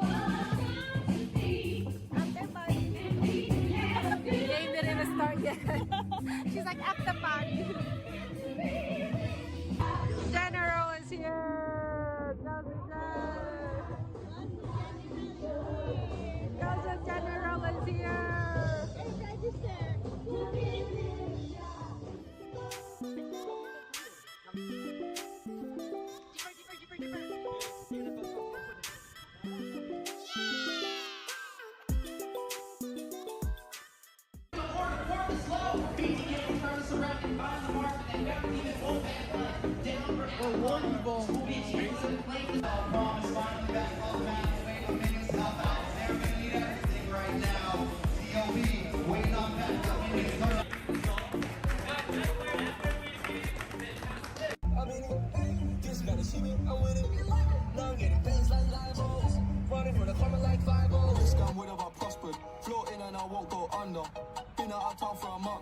Absence made the love grow fonder. UK rapper, UK Joe, gotta mention my name. If you talk about it and them celebrate Eid, the trap's still running on Christmas Day. How can I be homophobic? My bitch is gay. Hit man in a clutch, I see a man topless, even a stick. I brought my phone charger, but I forgot my phone. I don't bring it. You didn't bring your phone? Yeah, This dumbass didn't bring his phone. Hey, barbecue time!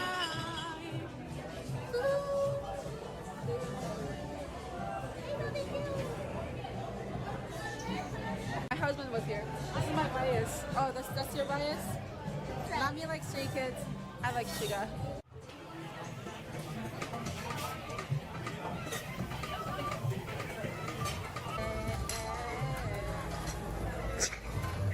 Trying to get the angle.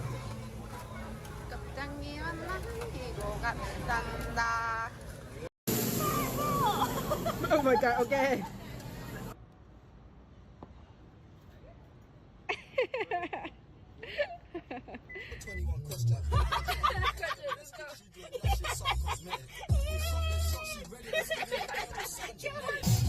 Get to the club in my taxi cab, everybody's looking at me now. Like, who's that chick that's rockin' kicks? She gotta be from out of town.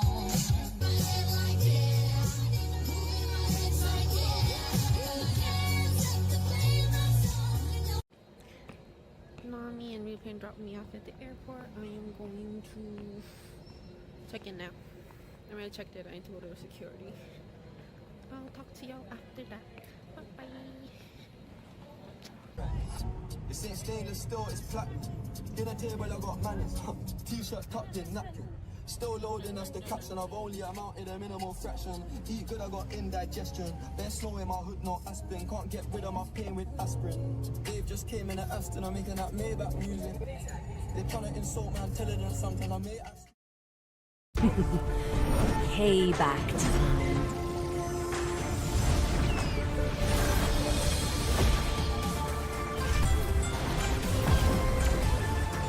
My world is the sky!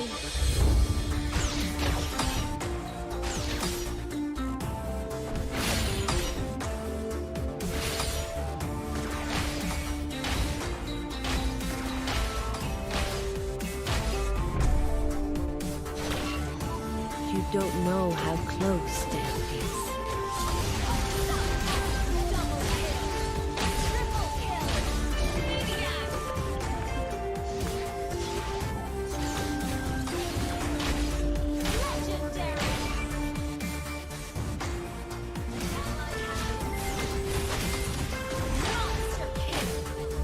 Feel my pain.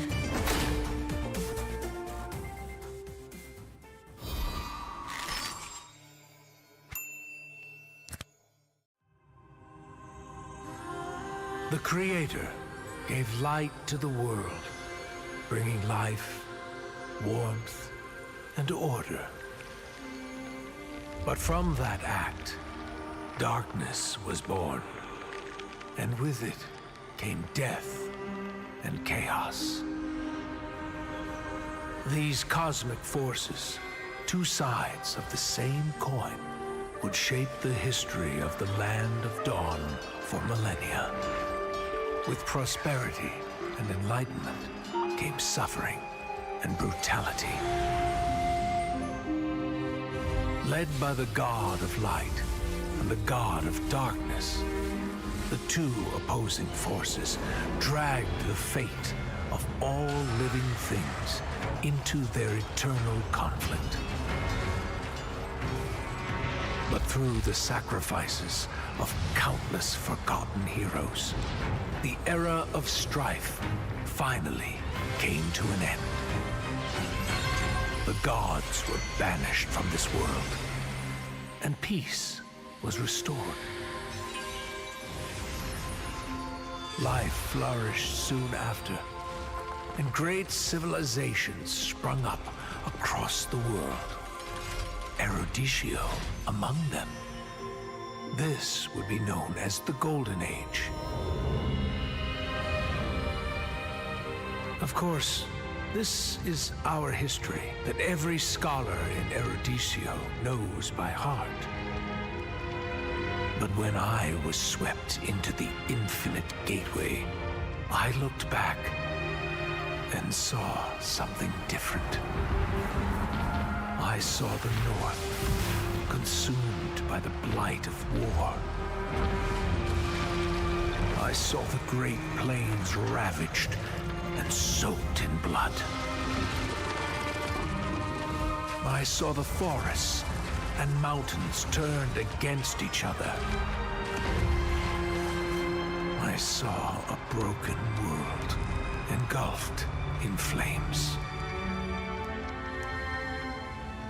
We were foolish to think the gods had been vanquished.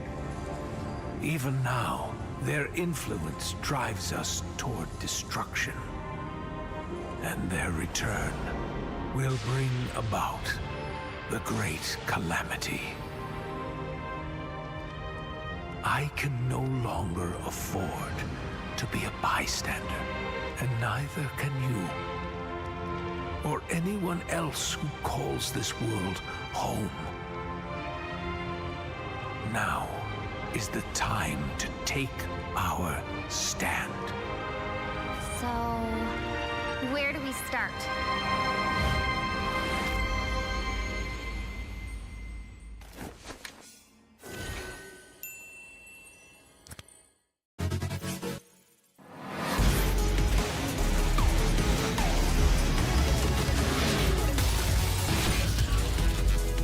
Engines roaring and ready to go.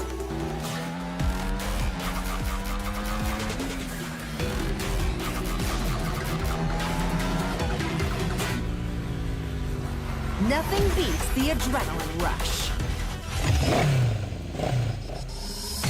3, 2, 1, go!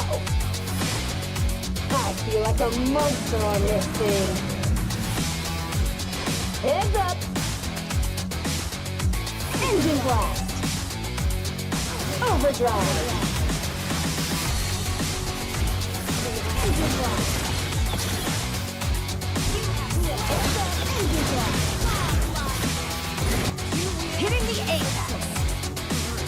slow. Out of my way. You're right home. Hitting the air. Nice ride, but I prefer mine.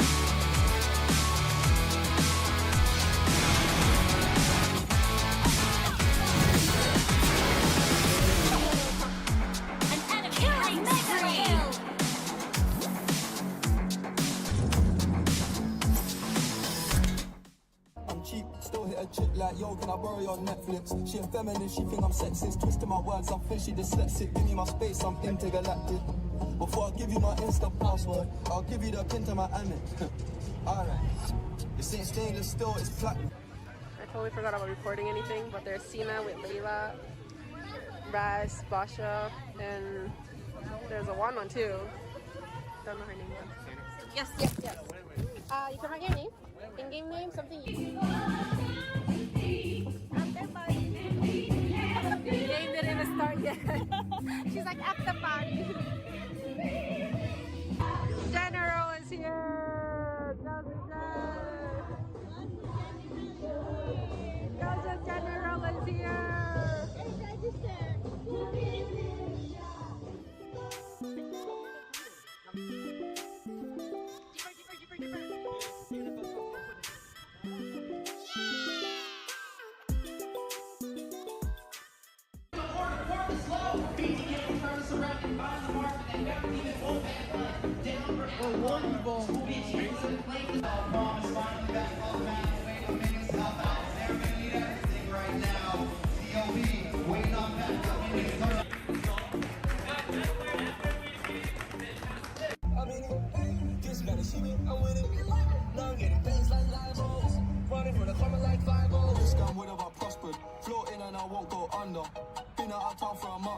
Absence made the love grow fonder. UK rapper, UK drill, gotta mention my name. If you talk about it and them celebrate Eid, the trap still running on Christmas Day. How can I be homophobic? My bitch is gay. Hit man in a clutch, I see a man topless, even a stick. I brought my phone here, but I forgot my phone. I don't bring it. You didn't bring your phone? Yeah, This dumbass didn't bring his phone. Hey, barbecue time!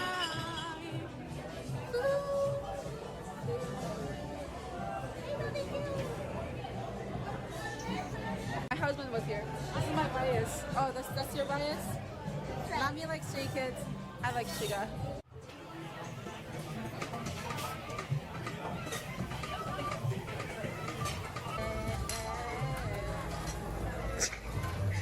Trying to get the angle.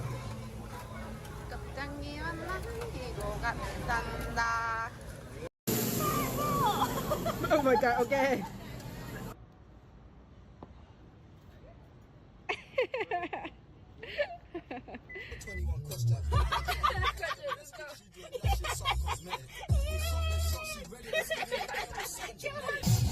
Get to the club in my taxi cab, everybody's looking at me now. Like, who's that chick that's rockin' kicks? She gotta be from out of town.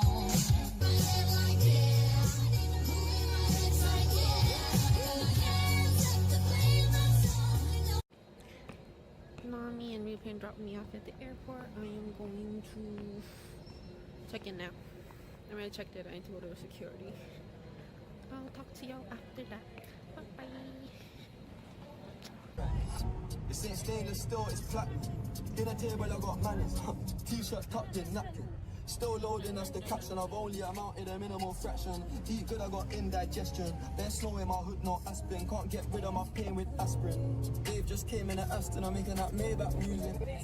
They're trying to insult my intelligence, something I may ask. Payback time.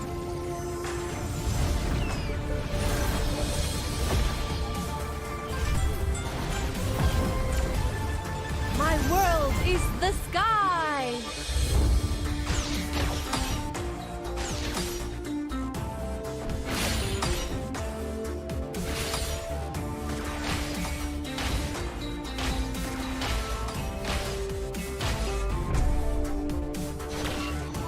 You don't know how close death is.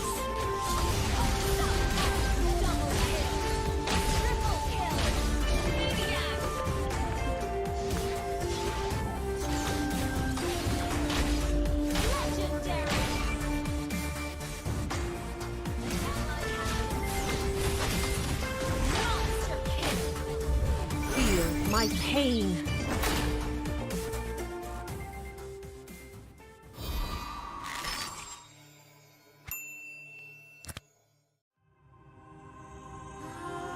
The Creator gave light to the world, bringing life, warmth, and order. But from that act, darkness was born, and with it came death and chaos. These cosmic forces, two sides of the same coin, would shape the history of the Land of Dawn for millennia.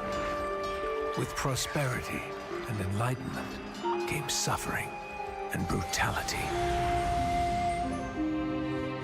Led by the God of Light and the God of Darkness, the two opposing forces dragged the fate of all living things into their eternal conflict.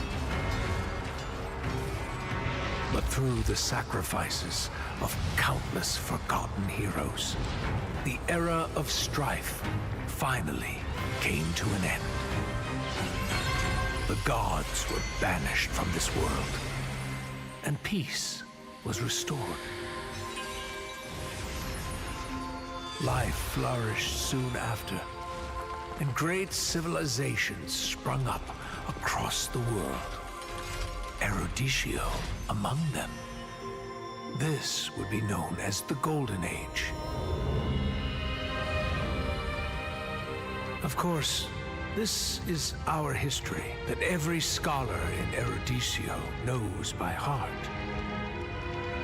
But when I was swept into the infinite gateway, I looked back and saw something different. I saw the North consumed by the blight of war. I saw the Great Plains ravaged and soaked in blood. I saw the forests and mountains turned against each other. I saw a broken world engulfed in flames. We were foolish to think the gods had been vanquished. Even now, their influence drives us toward destruction. And their return will bring about the great calamity. I can no longer afford to be a bystander, and neither can you, or anyone else who calls this world home. Now is the time to take our stand. So, where do we start?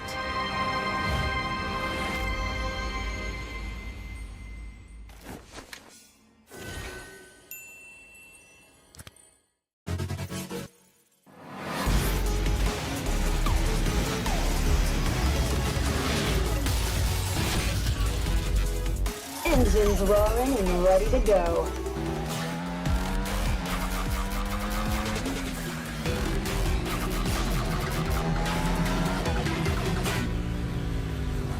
Nothing beats the adrenaline rush.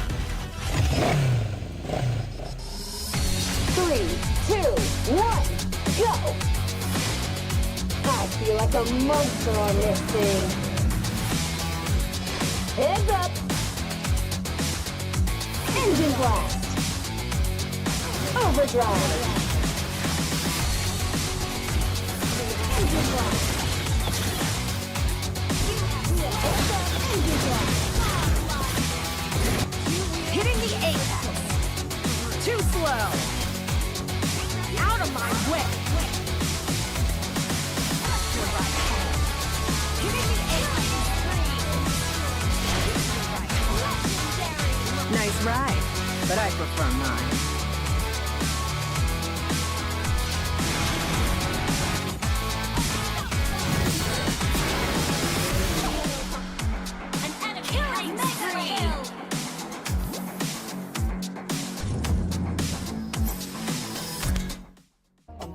still hit a chick like, yo, can I borrow your Netflix? She a feminist, she think I'm sexist. Twisting my words, I'm fishy dyslexic. Give me my space, I'm intergalactic. Before I give you my Insta password, I'll give you the pin to my Amex. Alright. This ain't stainless steel, it's platinum. I totally forgot about recording anything, but there's Sina with Layla, Raz, Basha, and there's a one too. Don't know her name yet. Yes. You can write your name, in-game name, something you. After party. The game didn't even start yet. She's like, after party. General is here. Gaza General is here.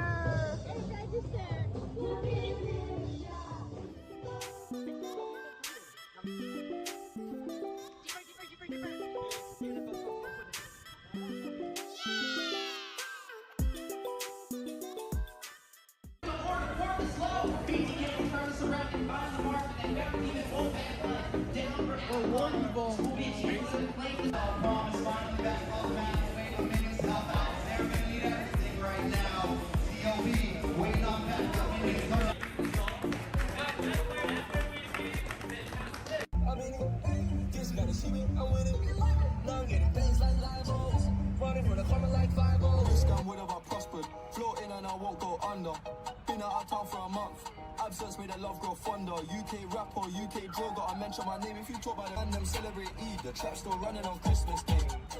How can I be homophobic? My bitch is gay. Hit man in a top, I see a man topless, even a stick. I brought my phone charger, but I forgot my phone. I don't bring it. You didn't bring your phone? Yeah, This dumbass didn't bring his phone. Hey, barbecue time!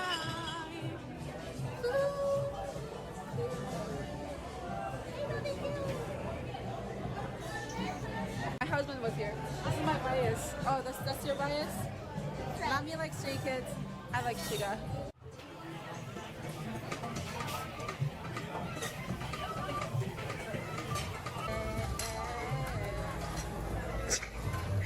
Trying to get the angle.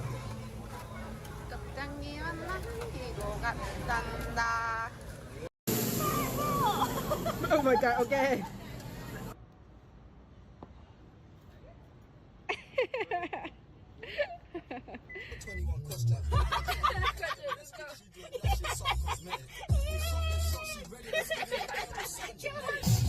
Get to the club in my taxi cab, everybody's looking at me now. Like, who's that chick that's rockin' kicks? She gotta be from out of town.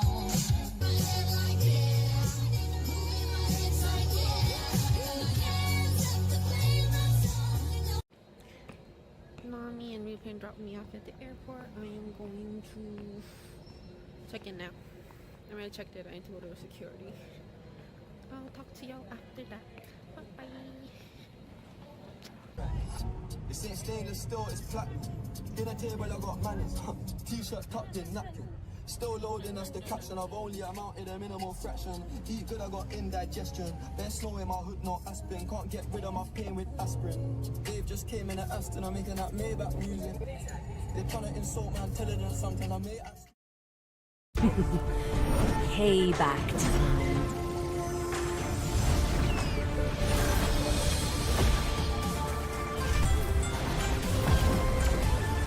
My world is the sky!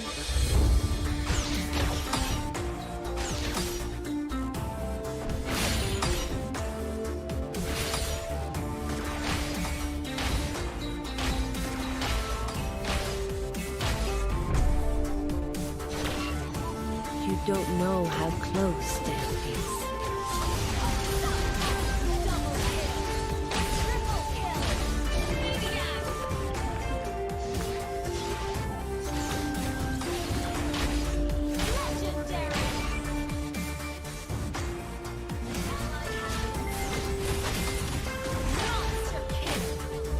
Feel my pain.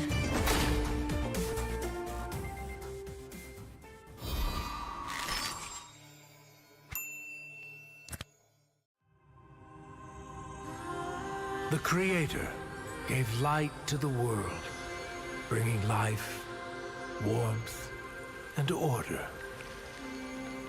But from that act, darkness was born. And with it came death and chaos. These cosmic forces, two sides of the same coin, would shape the history of the Land of Dawn for millennia. With prosperity and enlightenment came suffering and brutality. Led by the god of light and the god of darkness, the two opposing forces dragged the fate of all living things into their eternal conflict. But through the sacrifices of countless forgotten heroes, the era of strife finally came to an end. The gods were banished from this world, and peace was restored. Life flourished soon after, and great civilizations sprung up across the world. Eruditio among them. This would be known as the Golden Age. Of course, this is our history that every scholar in Eruditio knows by heart. But when I was swept into the infinite gateway, I looked back and saw something different. I saw the North consumed by the blight of war. I saw the Great Plains ravaged and soaked in blood. I saw the forests and mountains turned against each other. I saw a broken world engulfed in flames. We were foolish to think the gods had been vanquished. Even now, their influence drives us toward destruction. And their return will bring about the great calamity. I can no longer afford to be a bystander, and neither can you, or anyone else who calls this world home. Now is the time to take our stand. So, where do we start?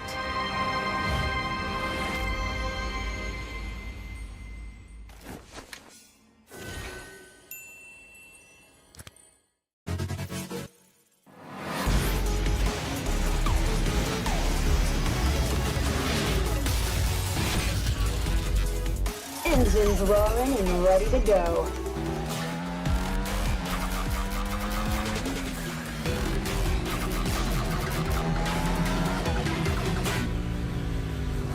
Nothing beats the adrenaline rush. 3, 2, 1, go! I feel like a monster on this thing. Heads up! Engine blast! Overdrive! Engine blast! Engine blast! Hitting the apex. Too slow. Out of my way. Hitting the apex.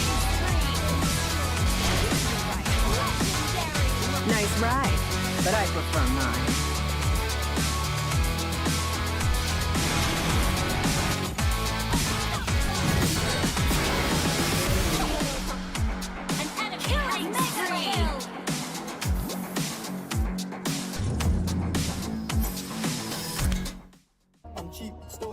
Like, yo, can I borrow your Netflix? She a feminist, she think I'm sexist. Twisting my words, I'm fishy, dyslexic. Give me my space, I'm intergalactic.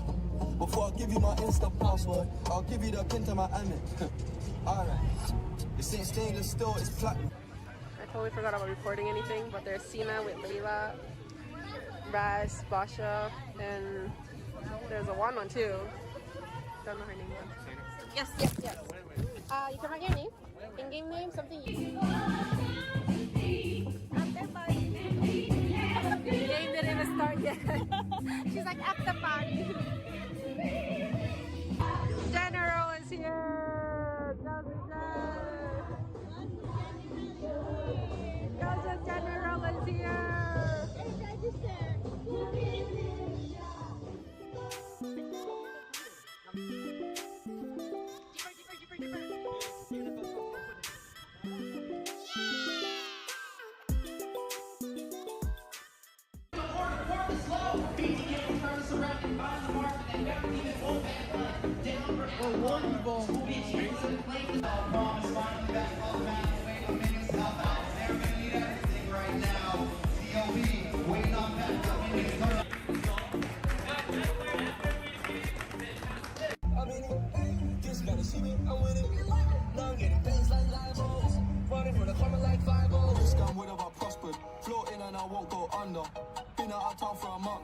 Absence made the love grow fonder. UK rapper, UK drill, gotta mention my name. If you talk about it and them celebrate Eid, the trap's still running on Christmas Day.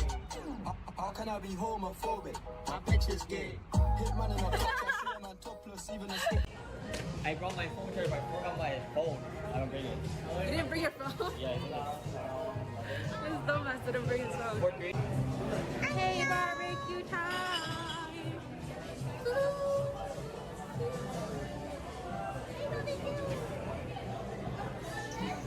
My husband was here. This is my bias. Oh, that's your bias? Mommy likes Stray Kids. I like Shiga.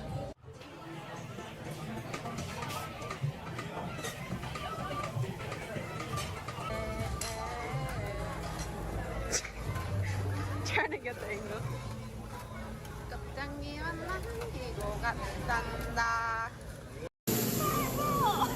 Oh my god, okay.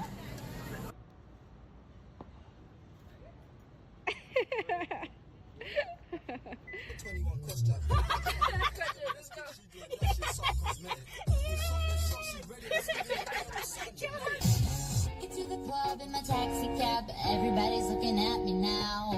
Like, who's that chick that's rockin' kicks? She gotta be from out of town.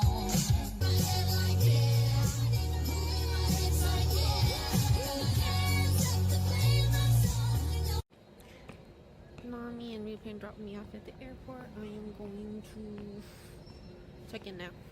I already checked it. I need to go to security. I'll talk to y'all after that. Bye bye. It's ain't stainless steel, it's platinum. Dinner table, I got manners.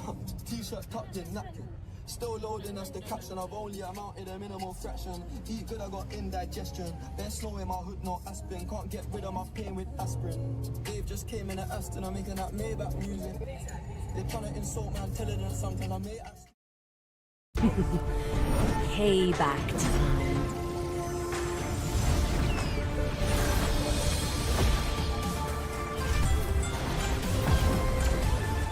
My world is the sky!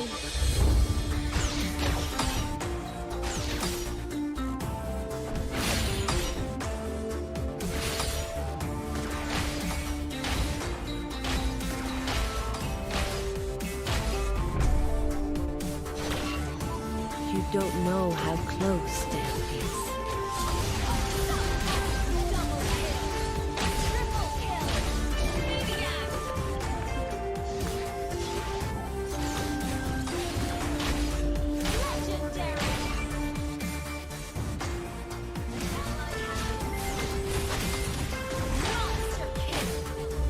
Feel my pain.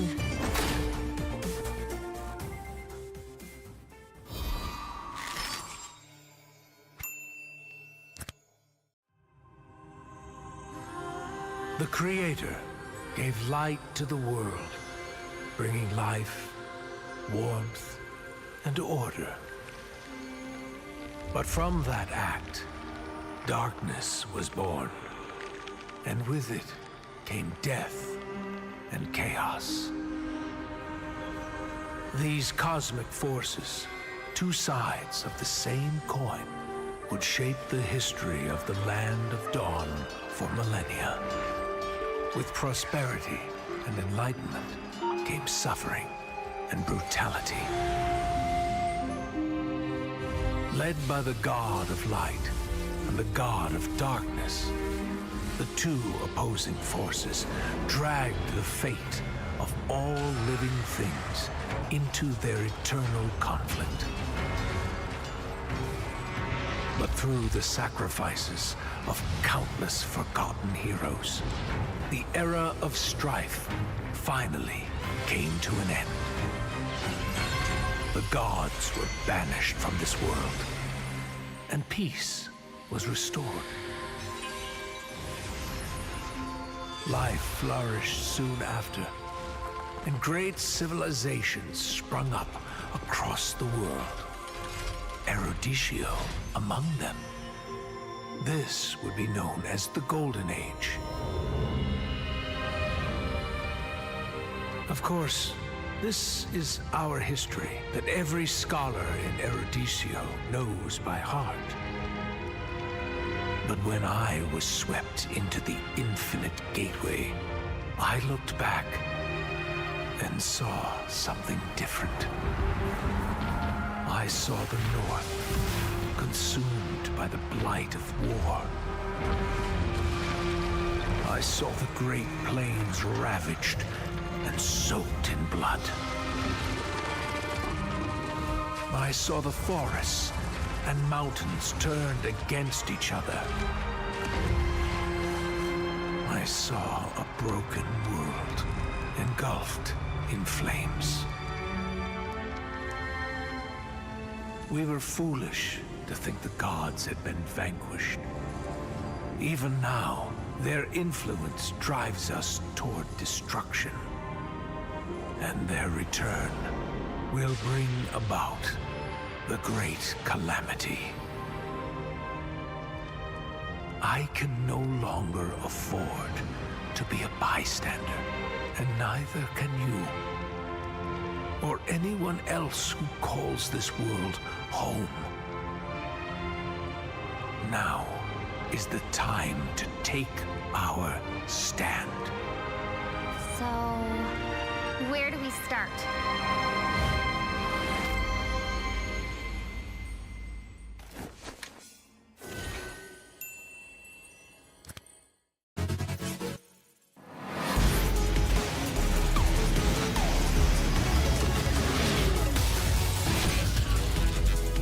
Engines roaring and ready to go.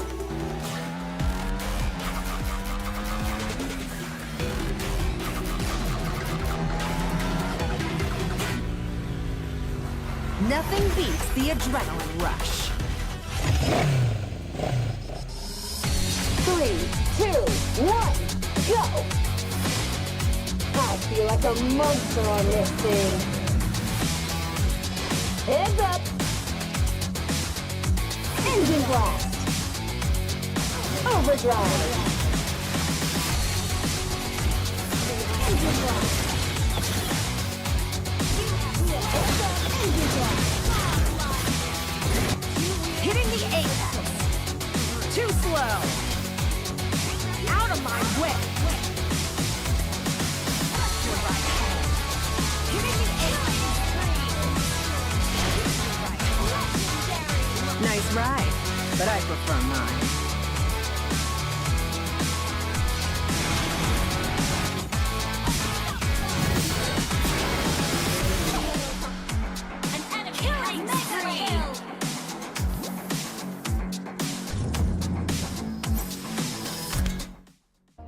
Still hit a chick like, yo, can I borrow your Netflix? She a feminist, she think I'm sexist. Twisting my words, I think she dyslexic. Give me my space, I'm intergalactic.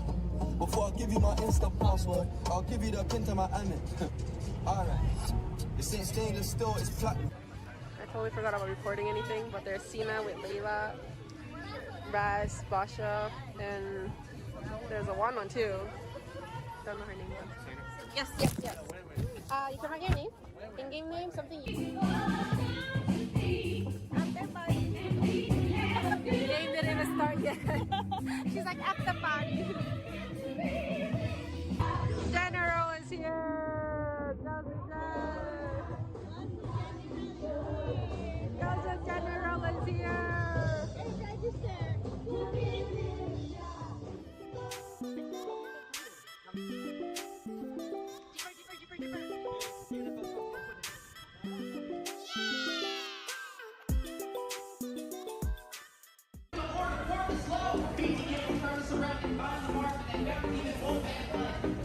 I'm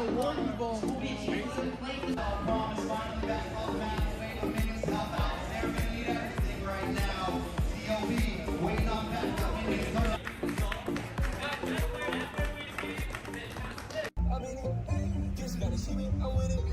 Now I'm getting pains like libels, running for the corner like 5-0. This gun would have I prospered, floating and I won't go under. Been out of town for a month, absence made the love grow fonder. UK rapper, UK drill, gotta mention my name. If you talk about it and them celebrate Eid, the trap's still running on Christmas Day. How can I be homophobic? My bitch is gay. Hit man in a box, I see a man topless, even a stick. I brought my phone charger, but I forgot my phone. I don't bring it. You didn't bring your phone? Yeah, This dumbass didn't bring his phone. Hey, barbecue time!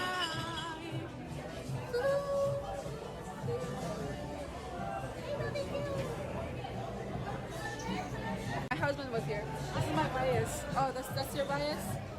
Mommy likes Stray Kids. I like Shiga.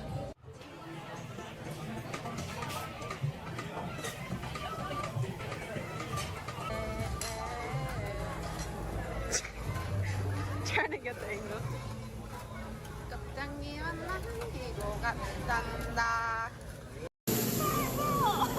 Oh my god, okay.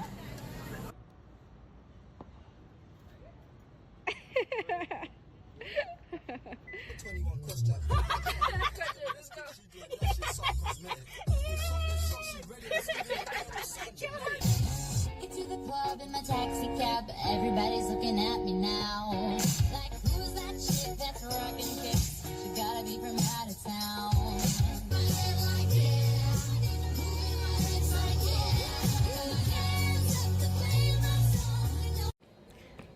Nami and Replane dropped me off at the airport. I am going to check in now.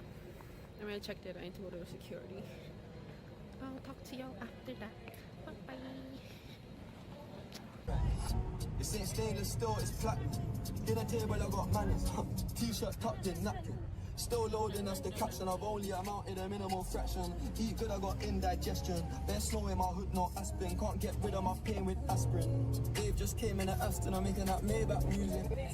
They're trying to insult my intelligence sometimes. I may ask. Payback time.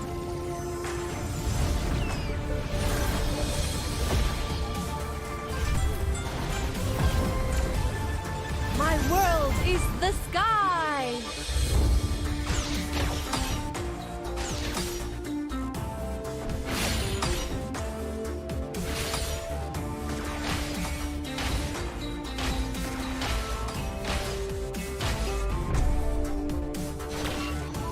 You don't know how close death is.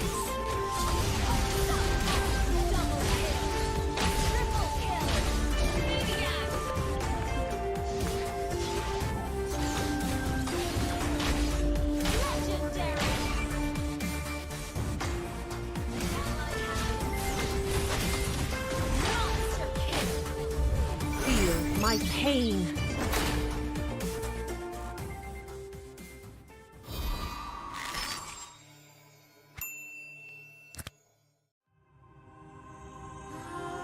The Creator gave light to the world, bringing life, warmth, and order. But from that act, darkness was born, and with it came death and chaos. These cosmic forces, two sides of the same coin, would shape the history of the Land of Dawn for millennia. With prosperity and enlightenment came suffering and brutality. Led by the God of Light and the God of Darkness, the two opposing forces dragged the fate of all living things into their eternal conflict.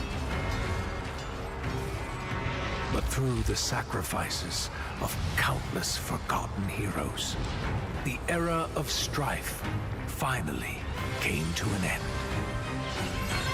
The gods were banished from this world, and peace was restored. Life flourished soon after, and great civilizations sprung up across the world. Eruditio among them. This would be known as the Golden Age. Of course, this is our history that every scholar in Eruditio knows by heart. But when I was swept into the infinite gateway, I looked back and saw something different.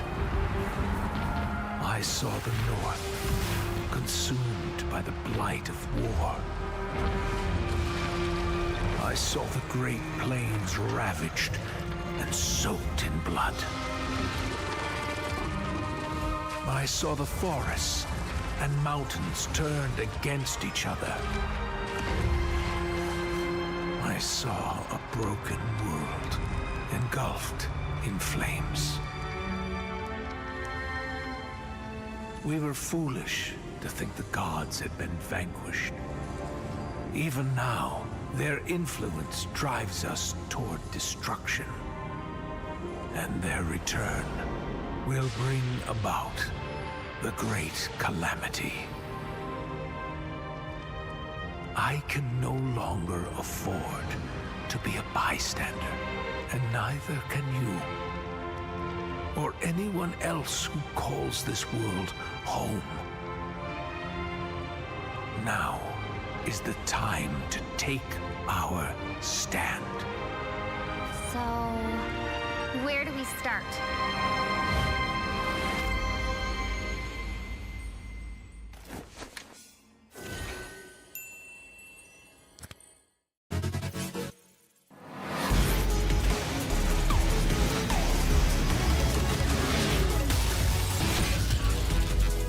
Engines roaring and ready to go.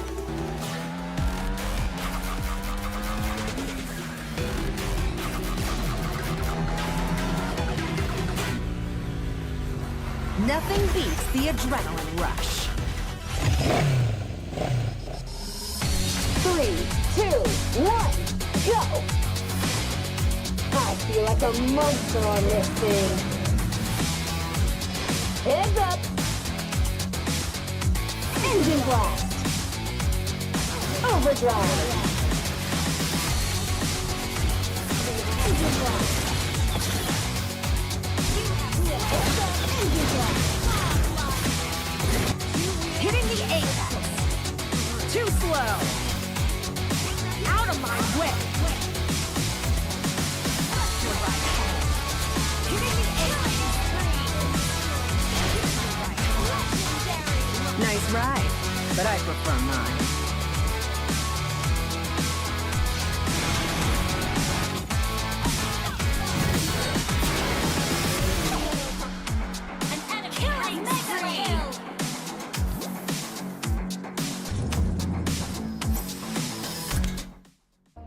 Still hit a chick like, yo, can I borrow your Netflix? She a feminist, she think I'm sexist. Twisting my words, I'm fishy dyslexic. Give me my space, I'm intergalactic. Before I give you my Insta password, I'll give you the pin to my Amex. Alright. This ain't stainless steel, it's platinum. I totally forgot about recording anything, but there's Sina with Layla, Raz, Basha, and there's a one too. Don't know her name yet. Yes. You can write your name. In-game name, something you... The game didn't even start yet. She's like, at the party. General is here. Joseph General is here.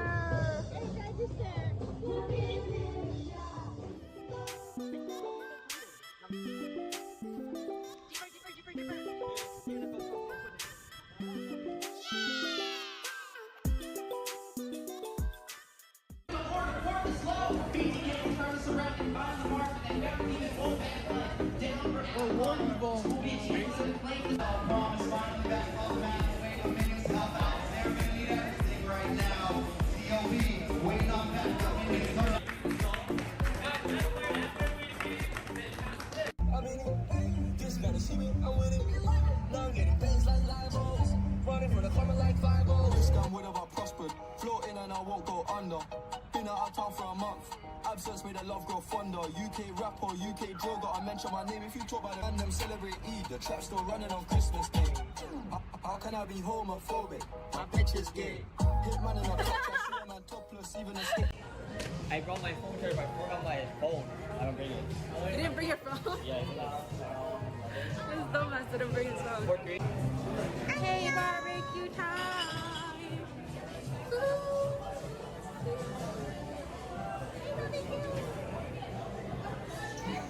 My husband was here. This is my bias. Oh, that's your bias? Mommy likes Stray Kids. I like Shiga.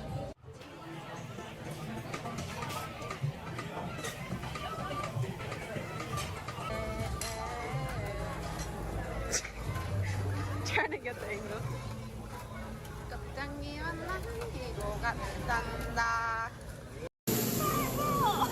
Oh my god, okay.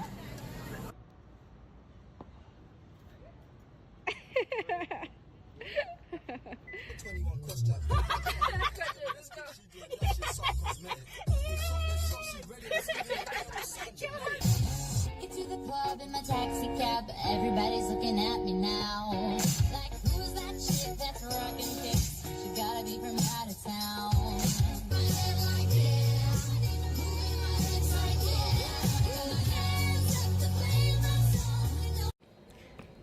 Mommy and Replane dropped me off at the airport. I am going to check in now. I already checked it. I need to go to security. I'll talk to y'all after that. Bye bye. This ain't stainless steel, it's platinum. Dinner table, I got manners. T-shirt tucked in napkin. Still loading, that's the caption. I've only amounted a minimal fraction. Eat good, I got indigestion. There's snow in my hood, no aspirin. Can't get rid of my pain with aspirin. Dave just came in at Aston, I'm making that Maybach music. They're trying to insult me, I'm telling them something. I may ask. Payback time.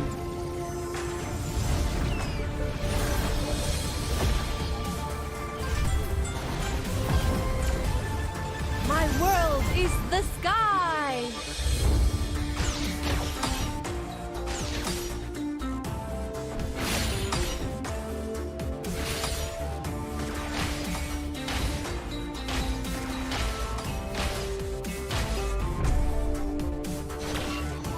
You don't know how close death is.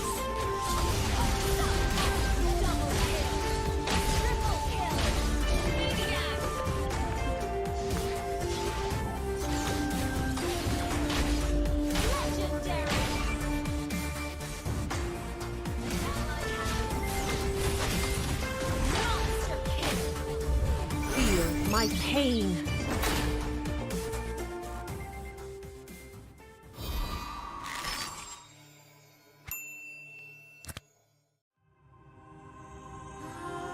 The Creator gave light to the world, bringing life, warmth, and order.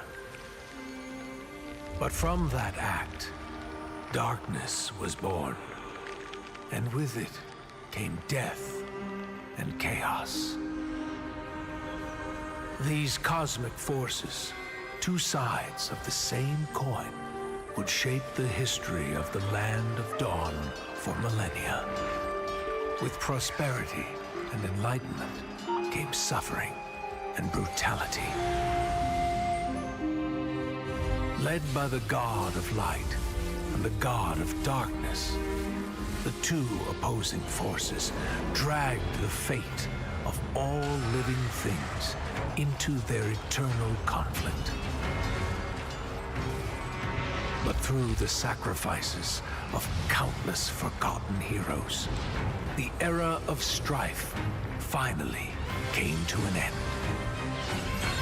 The gods were banished from this world, and peace was restored.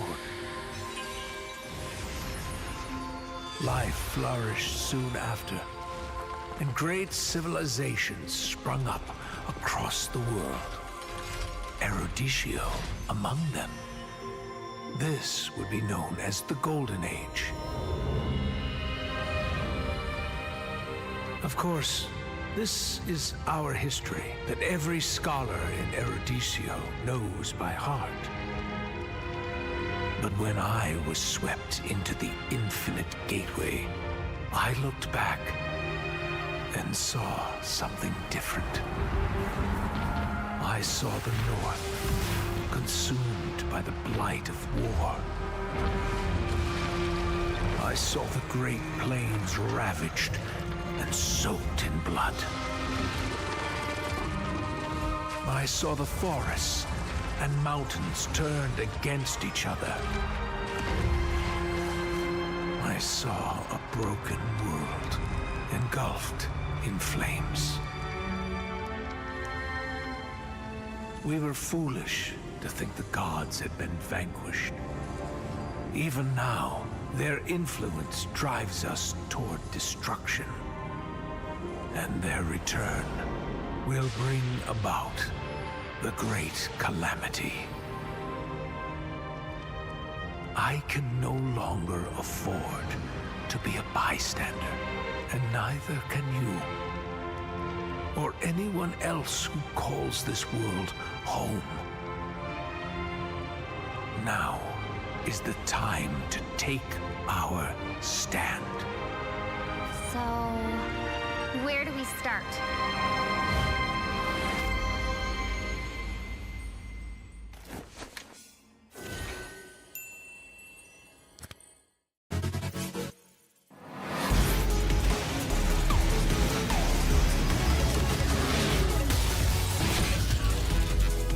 Engines roaring and ready to go.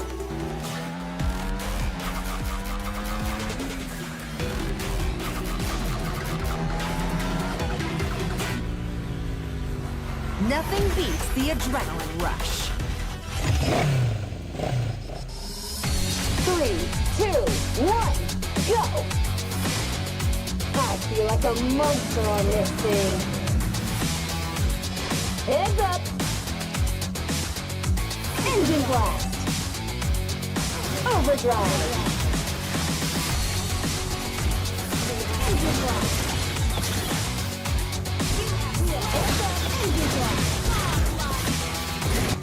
Hitting the apex. Too slow. Out of my way. Hitting the apex. Nice ride, but I prefer mine.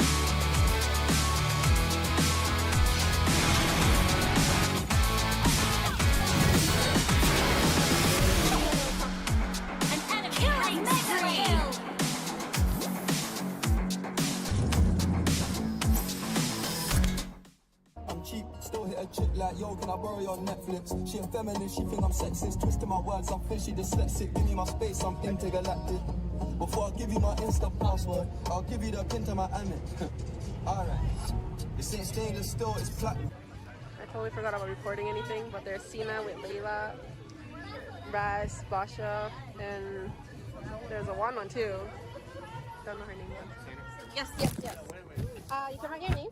In-game name, something you... The game didn't even start yet. She's like, after party.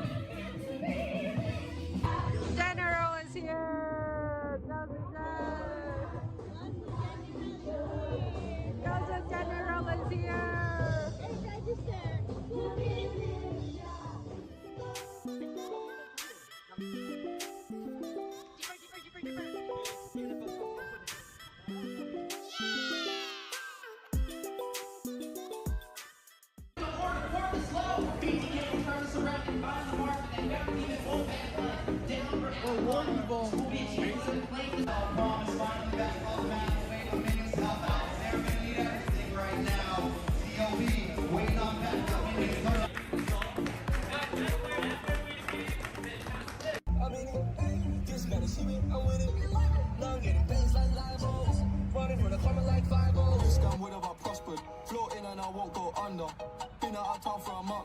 Absence made the love grow fonder. UK rapper, UK drill, gotta mention my name. If you talk about it and them celebrate Eid, the trap's still running on Christmas Day. How can I be homophobic? My bitch is gay. Hit man in a clutch, I see a man topless, even a stick. I brought my phone here, but I forgot my phone. I don't bring it. You didn't bring your phone? Yeah, It's dumbass didn't bring his phone. Hey, barbecue time!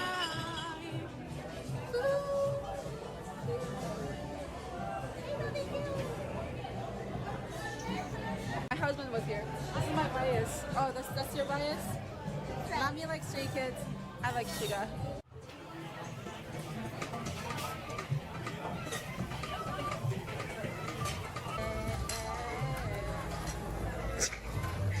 Trying to get the angle.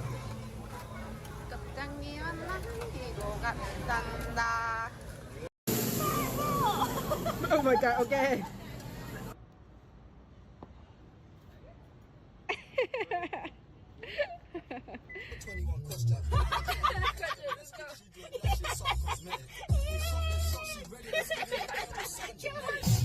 Get to the club in my taxi cab, everybody's looking at me now. Like, who's that chick that's rocking kicks? She gotta be from out of town.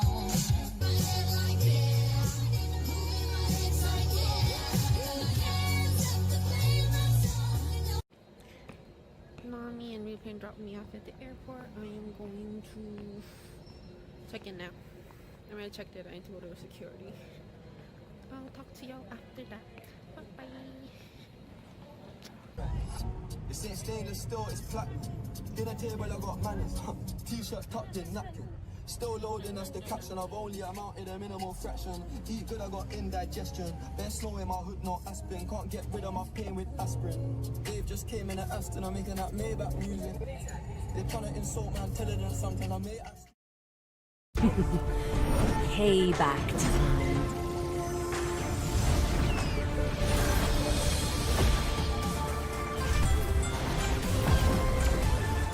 My world is the sky!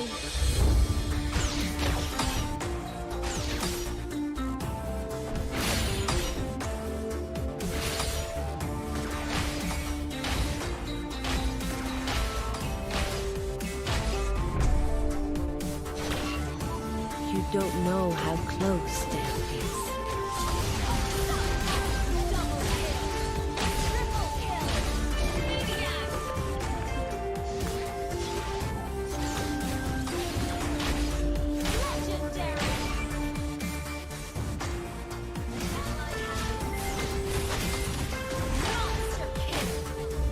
Feel my pain.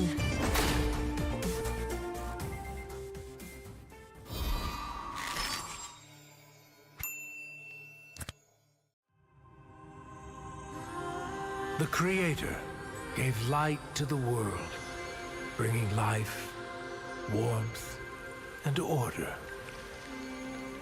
But from that act, darkness was born, and with it came death and chaos.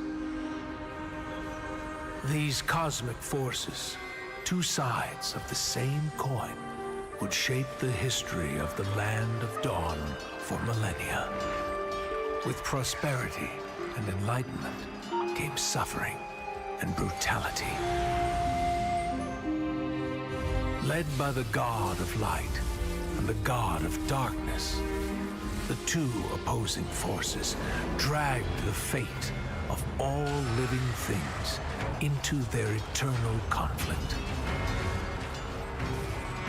But through the sacrifices of countless forgotten heroes, the era of strife finally came to an end. The gods were banished from this world, and peace was restored. Life flourished soon after, and great civilizations sprung up across the world. Eruditio among them. This would be known as the Golden Age. Of course, this is our history that every scholar in Eruditio knows by heart. But when I was swept into the infinite gateway, I looked back and saw something different. I saw the North consumed by the blight of war. I saw the Great Plains ravaged and soaked in blood. one. Welcome back to the House of Pisces X Nighthorde tournament. Once again, this is week 1, day 1 for the top 16s. We had a very exciting match earlier between Avalon and Mystic East, but now we are coming back with another beautiful match.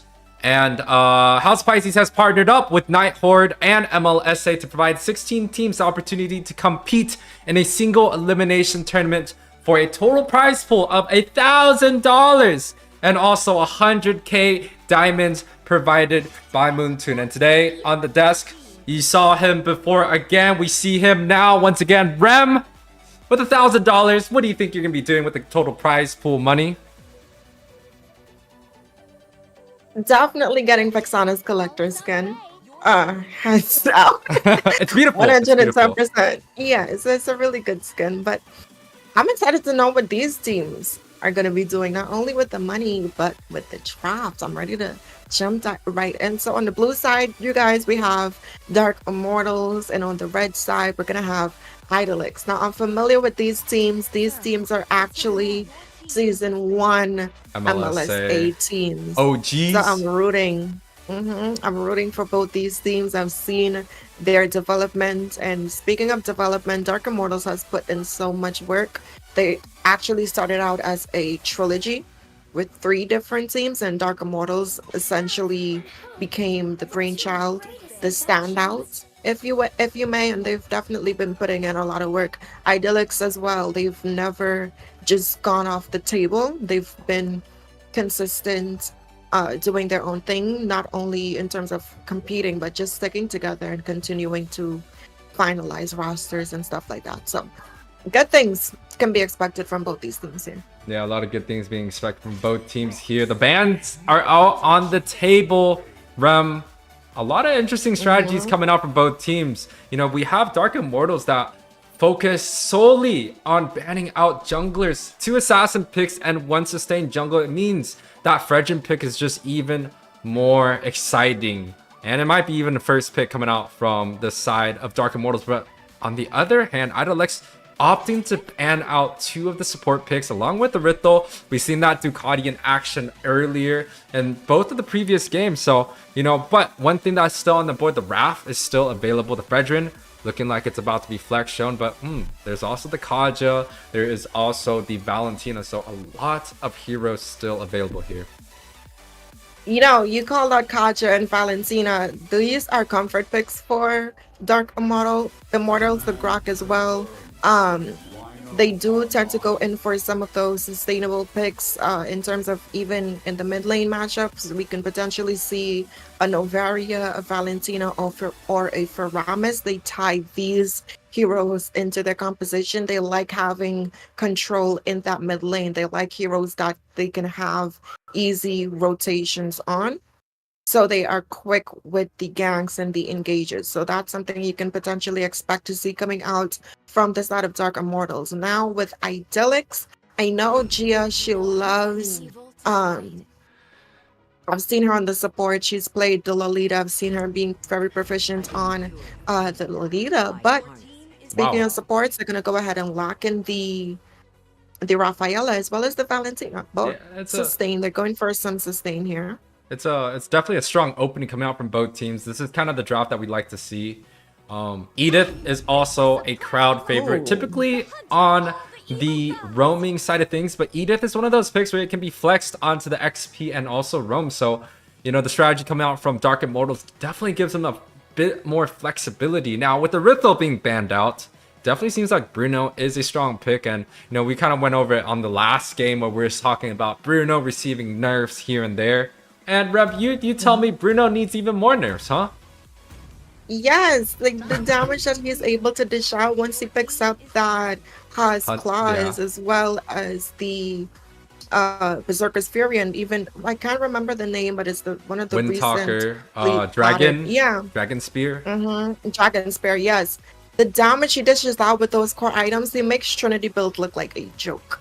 Okay. Yeah. So definitely something to look out for. And when you're running a sustain or a support roamer going up against the Bruno, it could be very hard to deal with, especially with the recent changes where you kind of need to build that Enchanted Talisman, and then the Flask of Oasis on these supports now as your first 2 core items to really get that utility being popped in, you are squishy. And up against the Bruno, when you get your item spike, he already has his 2 items building in to his second item. And that's assuming that it's a slow pace match. So if Dark Immortals is able to get a snowball in the early game, which they are capable of right now with the Fedrin as their jungle position, it could wreak a little bit of havoc for Idyllics, who's lacking some of that frontline and chunkiness to their composition. And I do like Idolix's route going in for the Clint, but I think it might be a little bit too early. In terms of the lane matchups,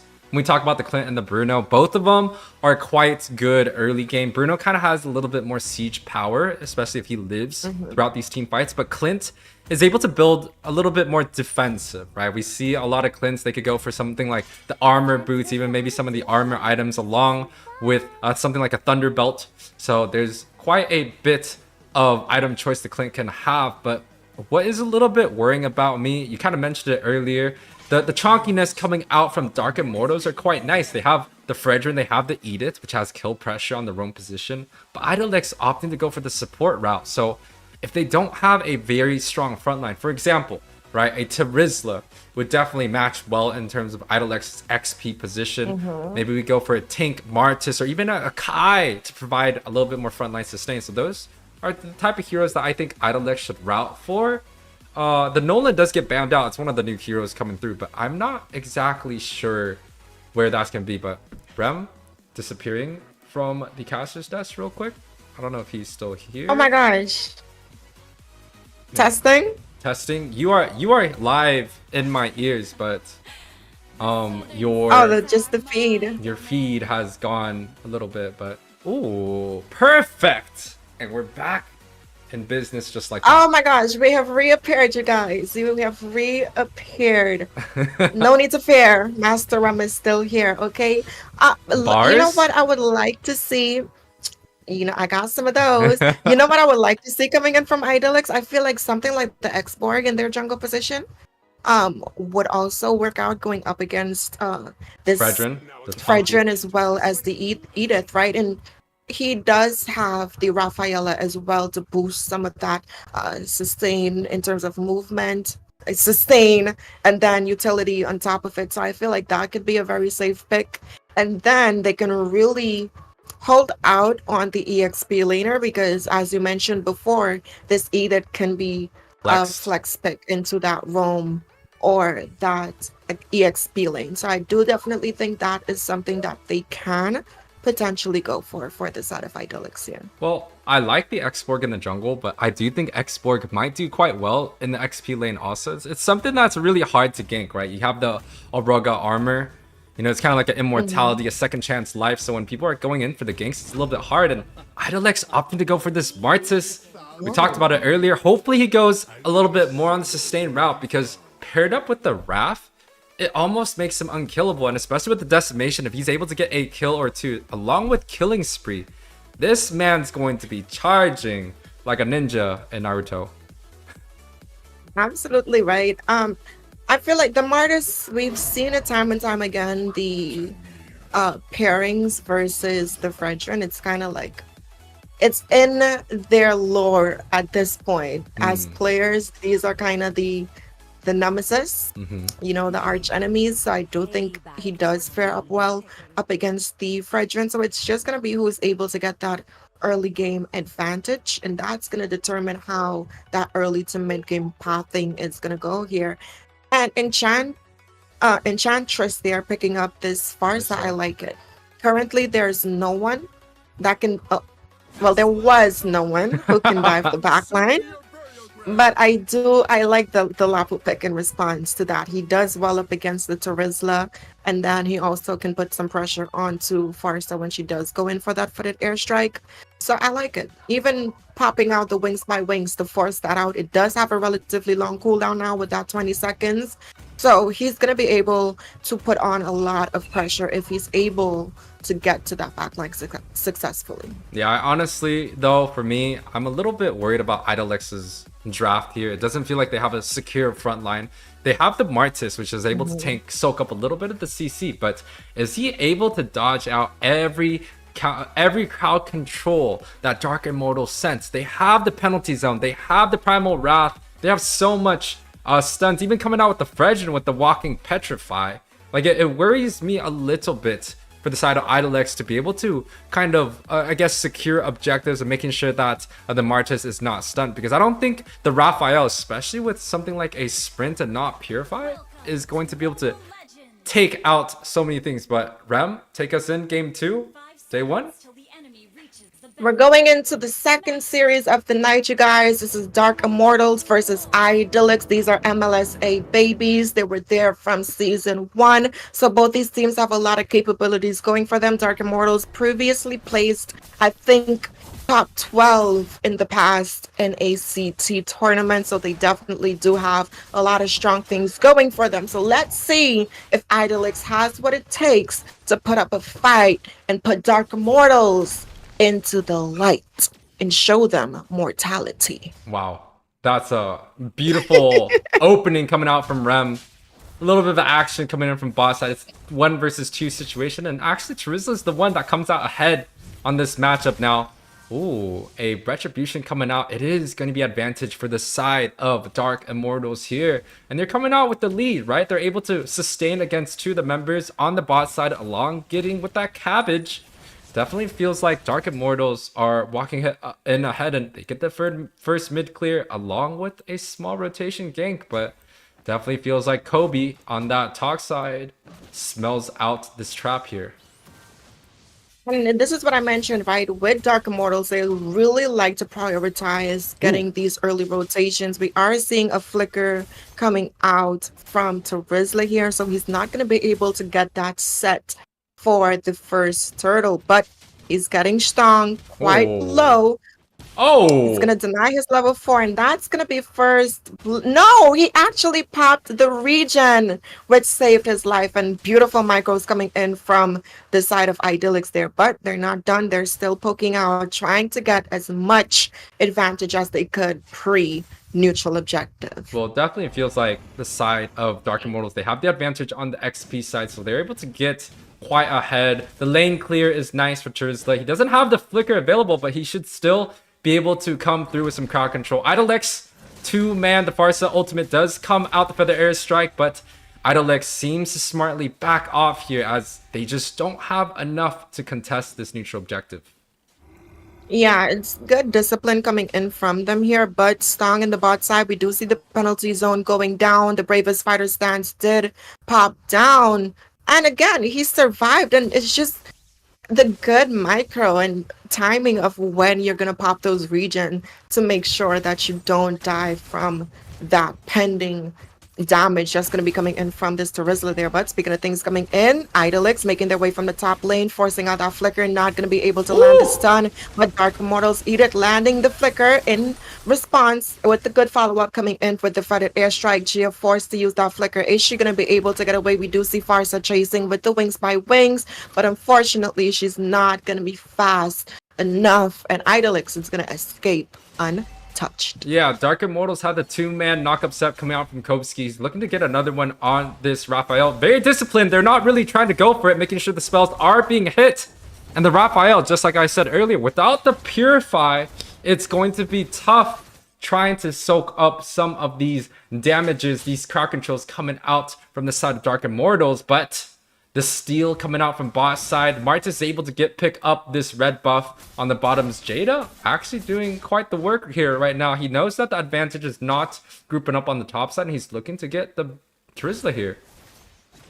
Oh, but they did go in for the flicker. We do see the penalty zone coming in. The Bravest Fighter stance did go down, but Gio with the IMU having the penalty zone of herself.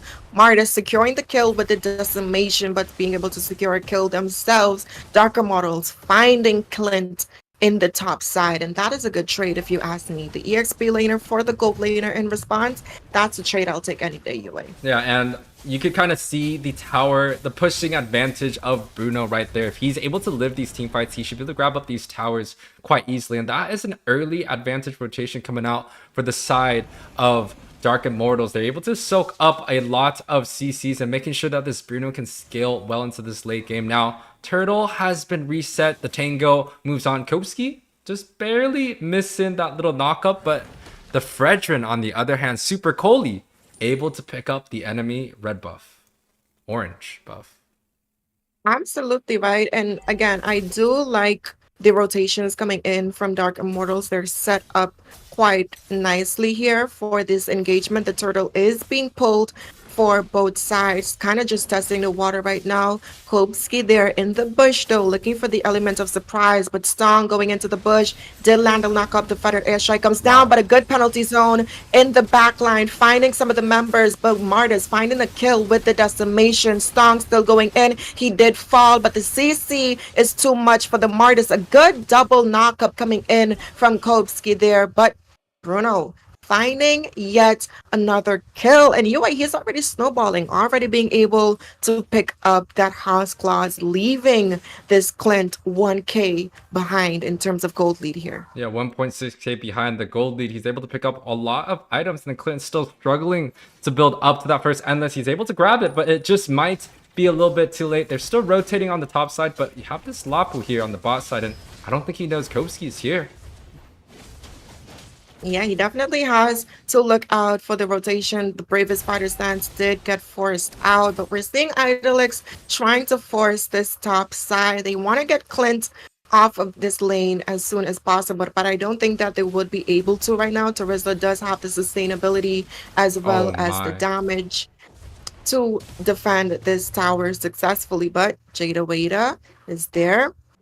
Yeah, Jada Wada is coming through with 1, 2, 3 strike coming out. He chooses to disengage, but the Terizla does quite well, especially defending against all the members out from the side of Idyllics right here. That's just kind of the power of the Terizla, but you kind of see the IMU coming out from the Valentina. Has the penalty zone, so he's definitely looking to engage, see if he could able to grab up this kill on mid, and man, that is quite a bit amount of burst coming out from Idyllics.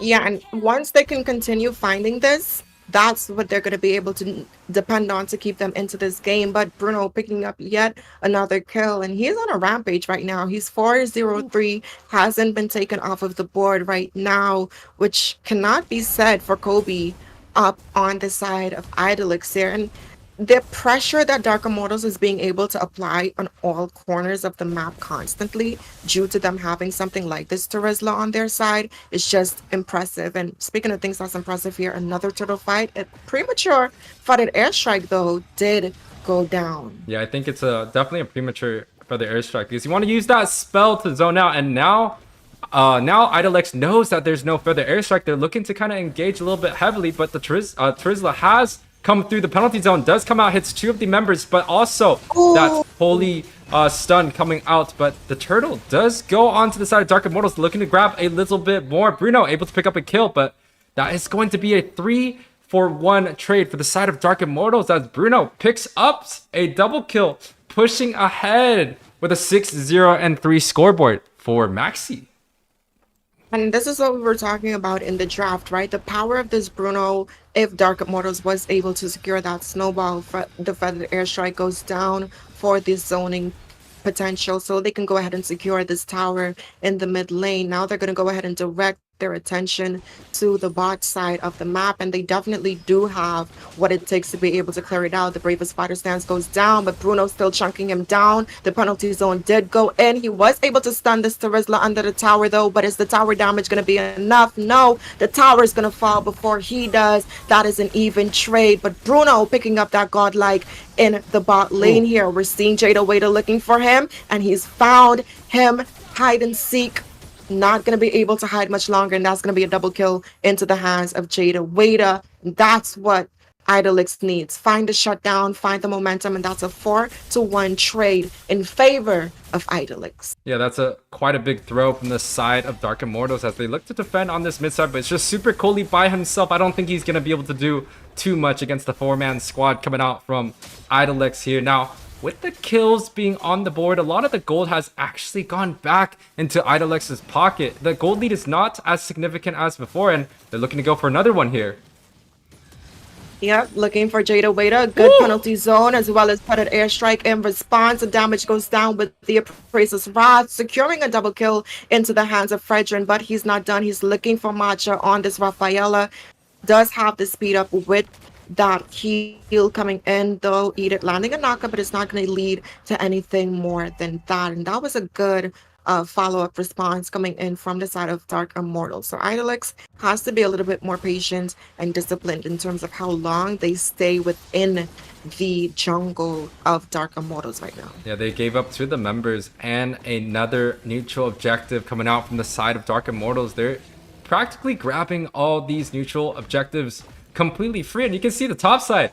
The Lapu Lapu is still having a hard time going up against the Terizla, and that's kind of the matchup that we were talking about, right? The Terizla is such a good pick, and for Idyllics not to pick that hero up and opting to go for the Martis, I feel like that might be a draft loss come out from the side of Idyllics. But Lord is going to be marching down onto that mid side. The bot and both top side are getting cleared, so this sync is actually quite well done for the side of Dark Immortals. But let's see what type of strategies they're gonna go for as this Lord marches down mid. The feathered airstrike does go down, though. We do see this either trying to go in for a set there, but no, they're just going to go ahead and try to secure this mid lane tower. Jada Waiter going in. We do see the penalty zone landing in a feathered airstrike in the hands of Gia, trying to zone the side of Dark Immortals back out. That's going to be Stong taken down. The bravest fighter stance turned him into a scared fighter, as he was not going to live to see another day. Dark Immortals focusing on this inhibitor. That's going to be a shutdown onto Bruno, but it's one shot, one kill. And I know Clint is on Idyllics, right? But that was all it took for Dark Immortals to be able to take the first series of this game versus Idyllics here. Yeah, game series number 2, game number 1 between Idyllics and Dark Immortals. Dark Immortals is able to grab up this victory in just a hot 11 minutes in, and Maxi is going to be the MVP of this match. And we kind of saw him do quite well early on. They were able to get about like a 3 to 4 man rotation onto that top side relatively early, grabbed up that very first tower. So seems like Dark Immortals' strategy is well cooked, right? They're able to just push through and making sure this Bruno does get fed. And on the other hand, look at Kobe. He's just unable to scale. We talked about how he can kind of build a little bit more defensive items, but it just seems like it was not enough. Now, Idyllics, they have to try to find a strategy coming back. I feel like the Wrath pick might have been a little bit too early, but we'll see how they go on the second draft, as we will be right back, guys.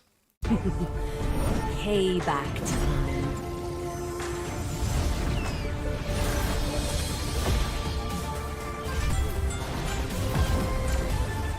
My world is the sky.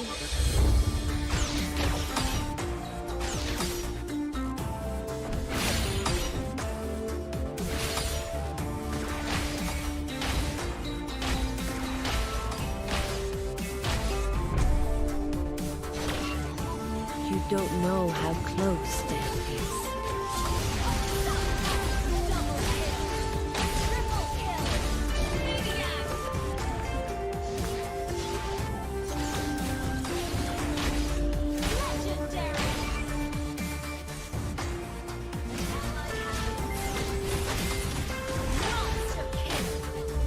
Feel my pain.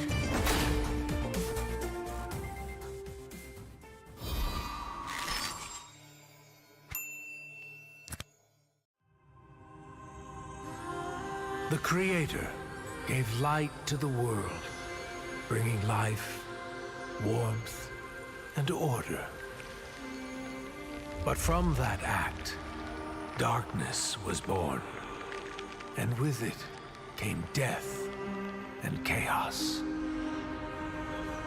These cosmic forces, two sides of the same coin, would shape the history of the Land of Dawn for millennia. Welcome back to the game 2 of the House of Pisces X Nighthorde tournament. Once again, this is going to be the top 16s competing for a total prize pool of $1,000, $1,000. I don't know if it's USD or Canadian, but 100K diamonds, USD. USD, and 100K diamonds provided by Moonton. This is going to be day 1, week 1, and we got two beautiful teams coming out. Idyllics versus Dark Immortals, and we saw a beautiful game already coming out. Rem, you know, Idyllics was able to kind of try to get a little bit of advantage early, but the strategy that they came out with was just not enough. And we're gonna jump straight into the draft. And Rem, what do you think Idyllics has to do in order to kind of come back in this draft? They definitely had a lot of comeback moments, and they were able to capitalize on some of the overcommitments that we did see coming in from the side of Dark Immortals in the previous match. So I think once they can capitalize off of that and then be a little bit more patient, right? They had moments of hope, but then they also tried to force some of these engagements. So I think once they can learn how to balance the two, that's definitely going to be something that can really spearhead them into potentially taking this to a full 3-game series here. So that's what I want to see coming out from the side of Idolic.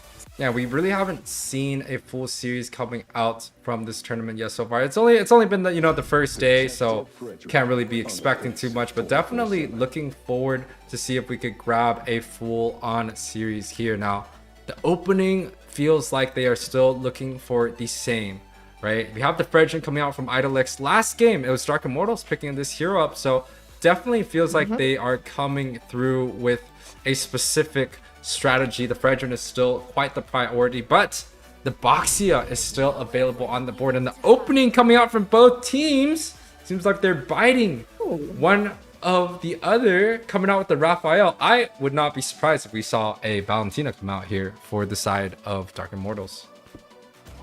Absolutely right, but I feel like they would try to prioritize something that can go up against the jungle, because usually when they pick up something like the Fredrin, they ban out the junglers that can kind of contest it. So I do think them picking up the Basha this early is definitely a good choice for them. But Dong, learning the lesson from last game, he's gonna go ahead and pick up this Terizla, definitely giving strong team fight participation coming in from the side of Idyllics right now. They have the frontline presence.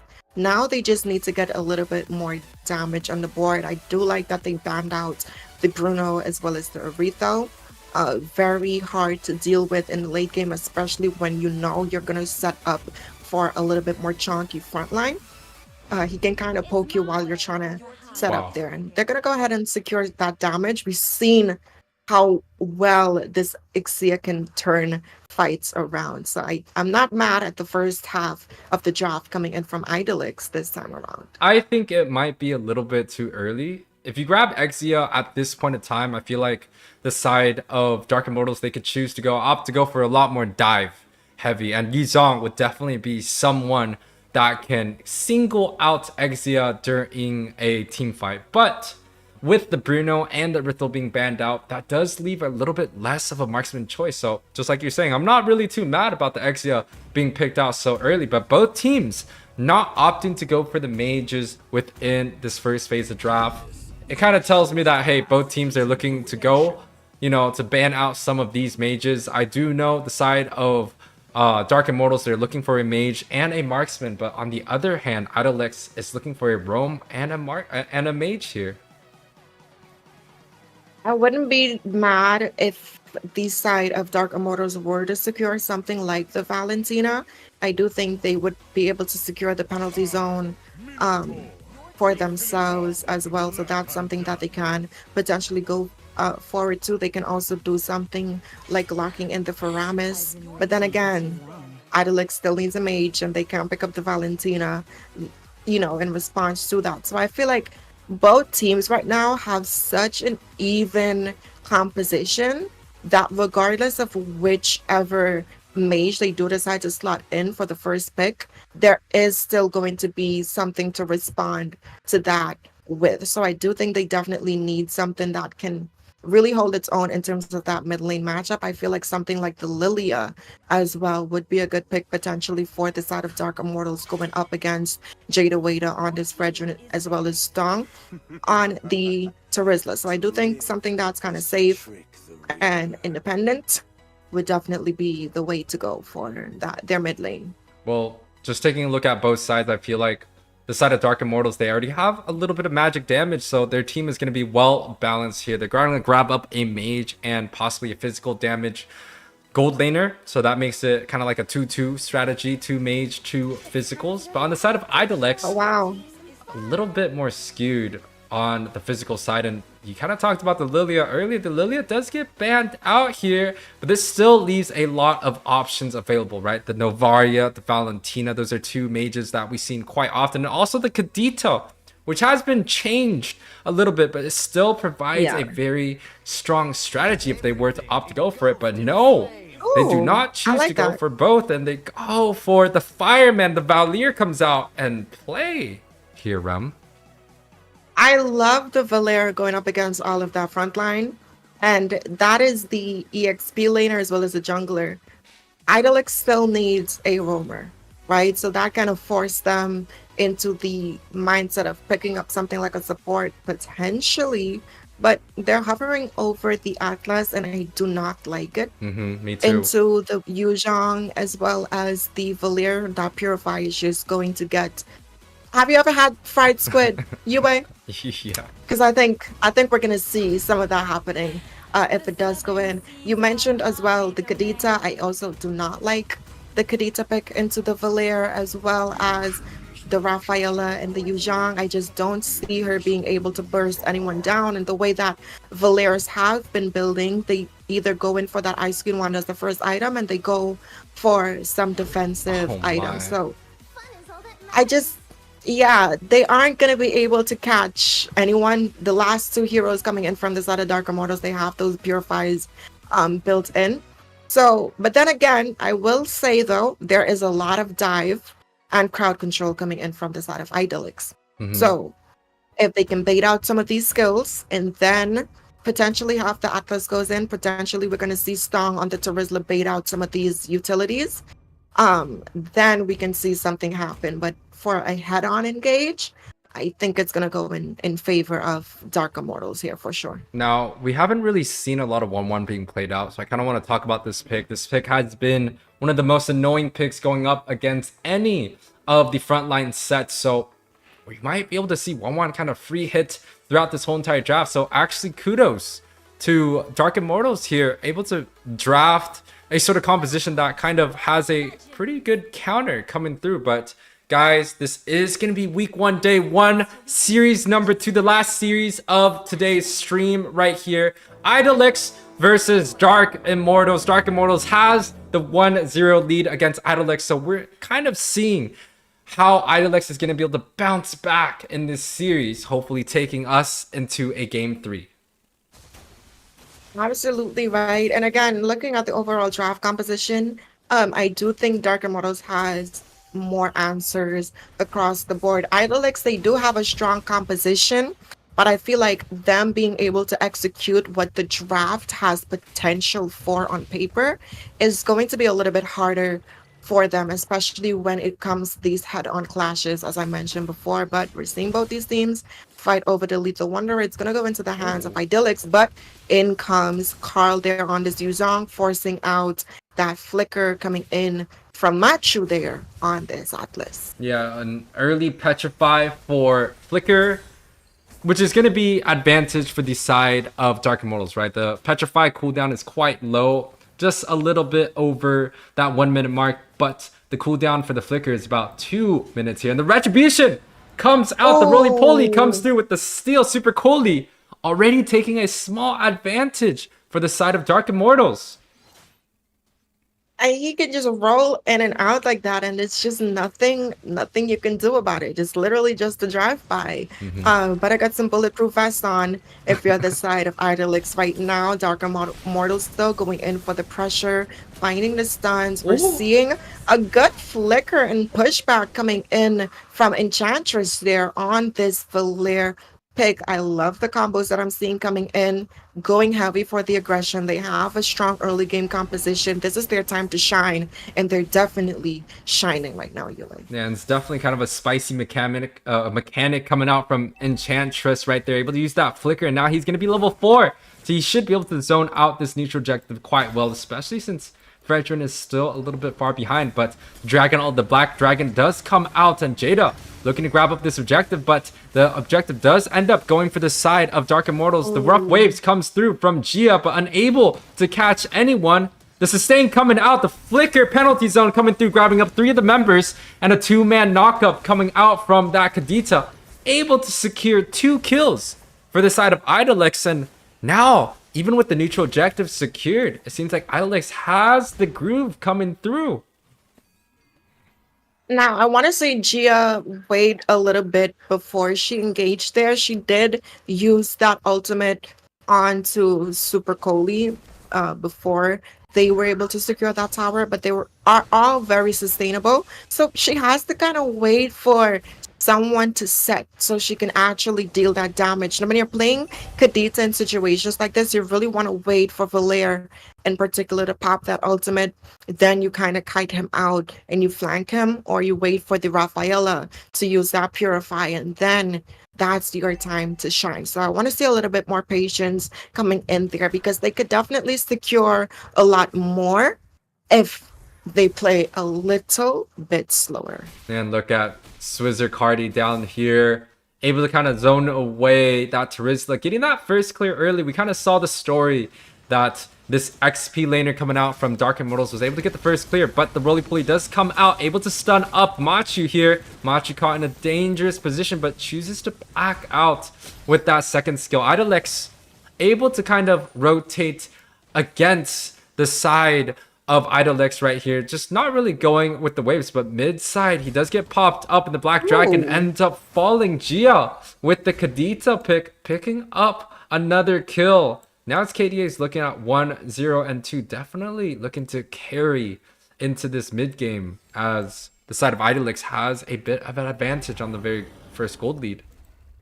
Now, you mentioned not being able to follow the waves. I think he didn't have a choice but to follow the waves, as he kind of got drowned down in that mid lane. But speaking of things going down in that mid lane, he's going to go back into the depths of the ocean, as well as the roamer for Idyllics did fall. Dark Immortals looking for this tower. In comes the Black Dragon. Rafaela finding the stun. A 4-man set with the penalty zone goes down. So does the Appraiser's Wrath, but it deals no damage. Speaking of dealing damage, Stong gonna go down. Gia with the rough waves did land on 4 members. Unfortunately, not going to be enough damage to find the kill. Atlas is going in though, but there's a lot of sustainability coming in from the side of Dark Immortals. He lands the Fatal Links, but there is no damage behind him to make it count, and he's not going to be able to count another breath, as he was taken down yet again. Yeah, the Valor is just a little bit too nice here.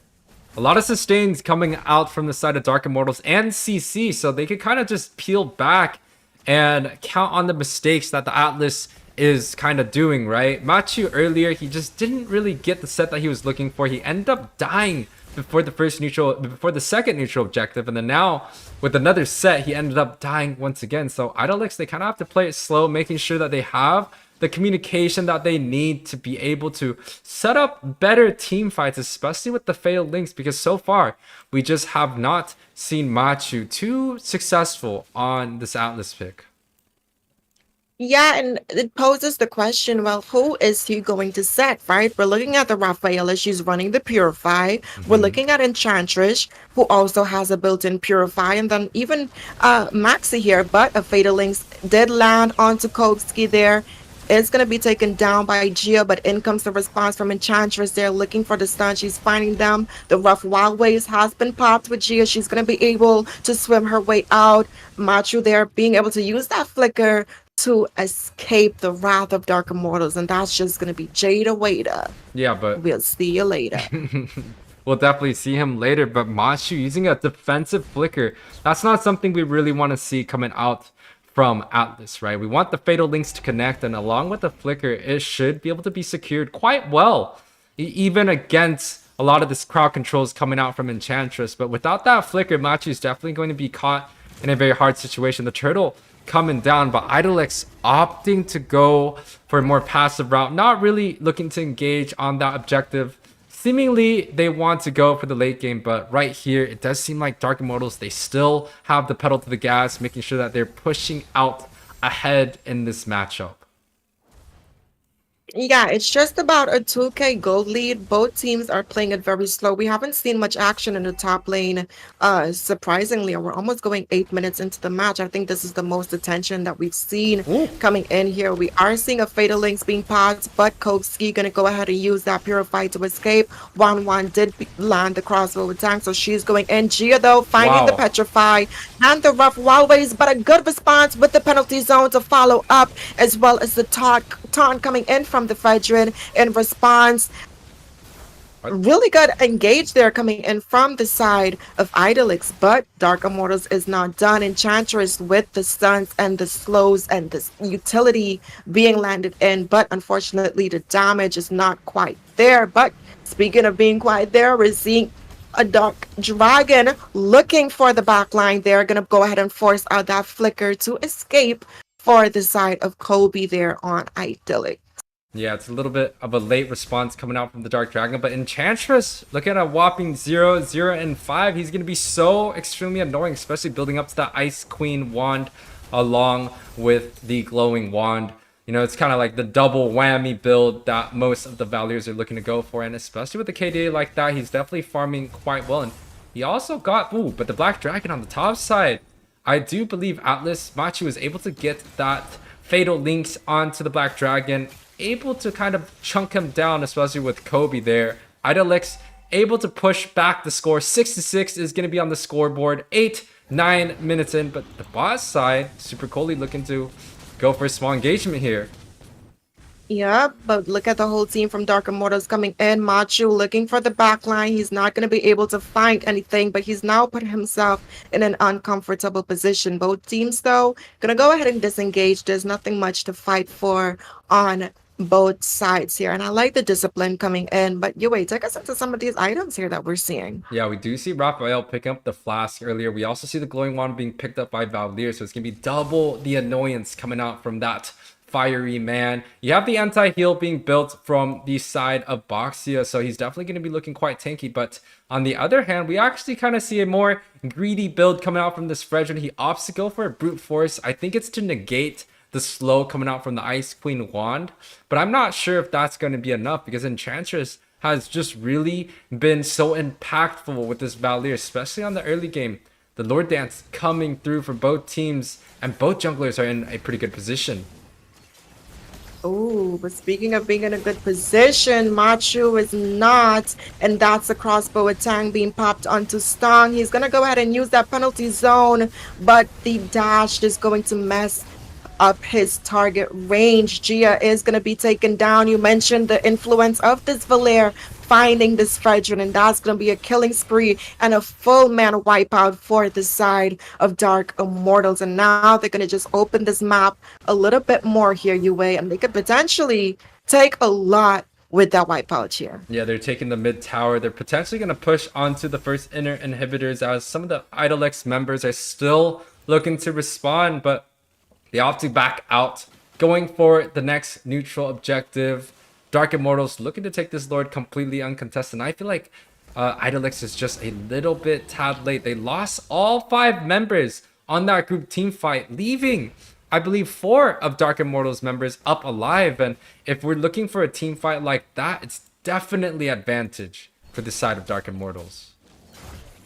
Yeah, and again, I'm really just not liking the roamer that was slotted in for Idyllics right now. We're seeing him looking for these openings, but he's getting stopped in his tracks. The moment his second skill runs out and his body returns to its original, the Valier kind of just locks him in place, and that's enough for Maxi to get those the crossbow attack off on him. And we've been seeing that happening in almost every team fight past the second neutral objective. But Speaking of neutral objectives, the Lord is crashing in. We do see a Fatal Links coming down, though. The Holy Baptism from the Raphael was able to find one, but that's a finding two members from the side of Idyllics right now. The Lord is still crashing down in the mid lane. The tower is secured. Dark Immortals is in a good position to be able to lock onto this tower like a Maxi, not wasting any time of Fatal Links. They're trying to be able to zone them out, and that's going to be the Lord taking down. But Maxi hopping around this tower and is going to go ahead and secure this series for this side of Dark Immortals. Yeah, Maxi coming out with the ring around a rosy right there. He had a MVP game on the last one. He had a pretty great game this time around too. It's a 13-7 score, 12-minute match for the side of Dark Immortals, able to take this series 2-0 against Idyllics here. The Enchantress, we saw that flicker play coming out, the mechanics of that hero. He's just doing so extremely well. He has the anti-heal, the glowing wand, and the Ice Queen wand, building up to 3 of those magical items, along with Kopsky. Right, we saw the Raphael building into the Enchanted Talisman, along with the Flask. You know, the new item coming out for support. So it definitely feels like the side of Dark Immortals have the grasp of the meta here, able to take this series 2-0. Rem, is there anything that stands out in the statistics screen? Well, Super Collie there having this 92% participation, but wait, hold on. He's beaten out here by a 100% coming in from Kotsky on this Rafaela, and honestly, it just goes to show the synergy. I mentioned in the first game that Dark Immortals is one of those teams that really takes pride in terms of their rotations. And it's being reflected in the way that they played here. I do think in terms of the drafting, if you look at both these drafts individually, it's very strong drafts, right? But up against each other, it's just there was too much for the side of Idyllics to go up against here. And unfortunately, they learned that the hard way, but they still had moments where they were able to shine and get some highlight plays. So you can't count out their efforts just yet. So good game being played from both sides. Very, very good series. It was a good series to cast overall. Yes, and guys, once again, this is going to be the match number 2, the final match of tonight for the House of Pisces X Nighthorde tournament. Once again, this is week 1, day 1, so we'll definitely see you guys tomorrow for the top 16s. Once again, House of Pisces has partnered with Nighthorde and MLSA to provide 16 teams the opportunity to compete in a single elimination tournament for a total prize pool of $1,000 USD and along with 100k diamonds provided by Moonton. This is going to be your host, Yuwen, alongside with me, Rem, here. We wish you guys the happy rest of your guys' night, and we will definitely be back tomorrow with some more exciting games. Peace out, guys. Payback time.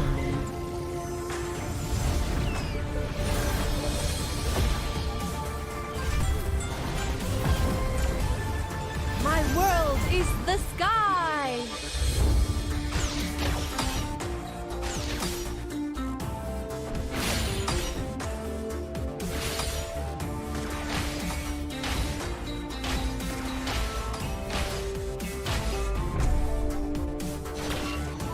You don't know how close death is.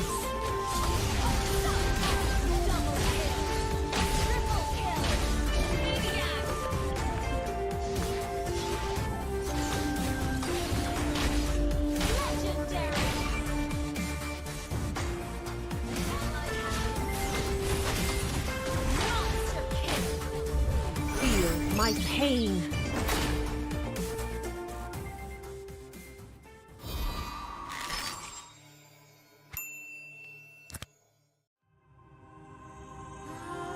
The Creator gave light to the world, bringing life, warmth, and order.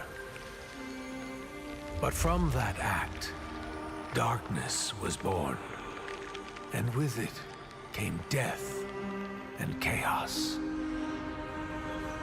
These cosmic forces, two sides of the same coin, would shape the history of the Land of Dawn for millennia. With prosperity and enlightenment came suffering and brutality. Led by the god of light and the god of darkness, the two opposing forces dragged the fate of all living things into their eternal conflict. But through the sacrifices of countless forgotten heroes, the era of strife finally came to an end. The gods were banished from this world, and peace was restored. Life flourished soon after, and great civilizations sprung up across the world. Eruditio among them. This would be known as the Golden Age.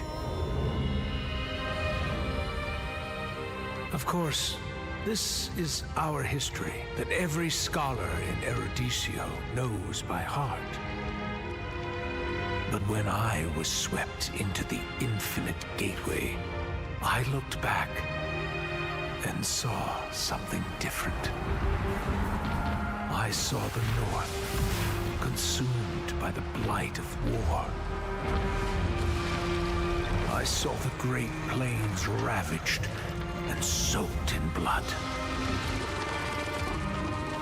I saw the forests and mountains turned against each other. I saw a broken world engulfed in flames. We were foolish to think the gods had been vanquished. Even now, their influence drives us toward destruction. And their return will bring about the great calamity. I can no longer afford to be a bystander, and neither can you. Or anyone else who calls this world home. Now is the time to take our stand. So, where do we start?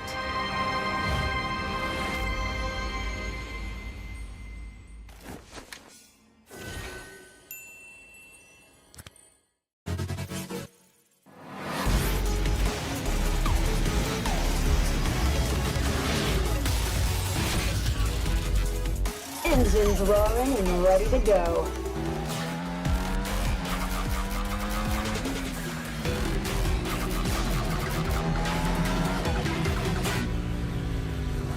Nothing beats the adrenaline rush. 3, 2, 1, go! I feel like a monster on this thing. Heads up! Engine blast! Overdrive! Engine blast! Engine blast! Hitting the apex. Too slow. Out of my way. Hitting the apex. Nice ride, but I prefer mine.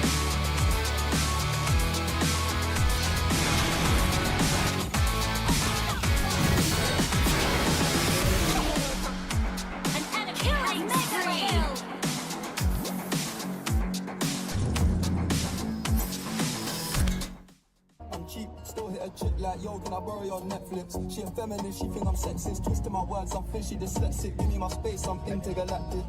Before I give you my Insta password, I'll give you the pin to my Amex. Alright. This ain't stainless steel, it's platinum. I totally forgot about recording anything, but there's Sina with Layla, Raz, Basha, and there's a one too. Don't know her name yet. Yes. You can write your name. In-game name, something you... The game didn't even start yet. She's like, at the party.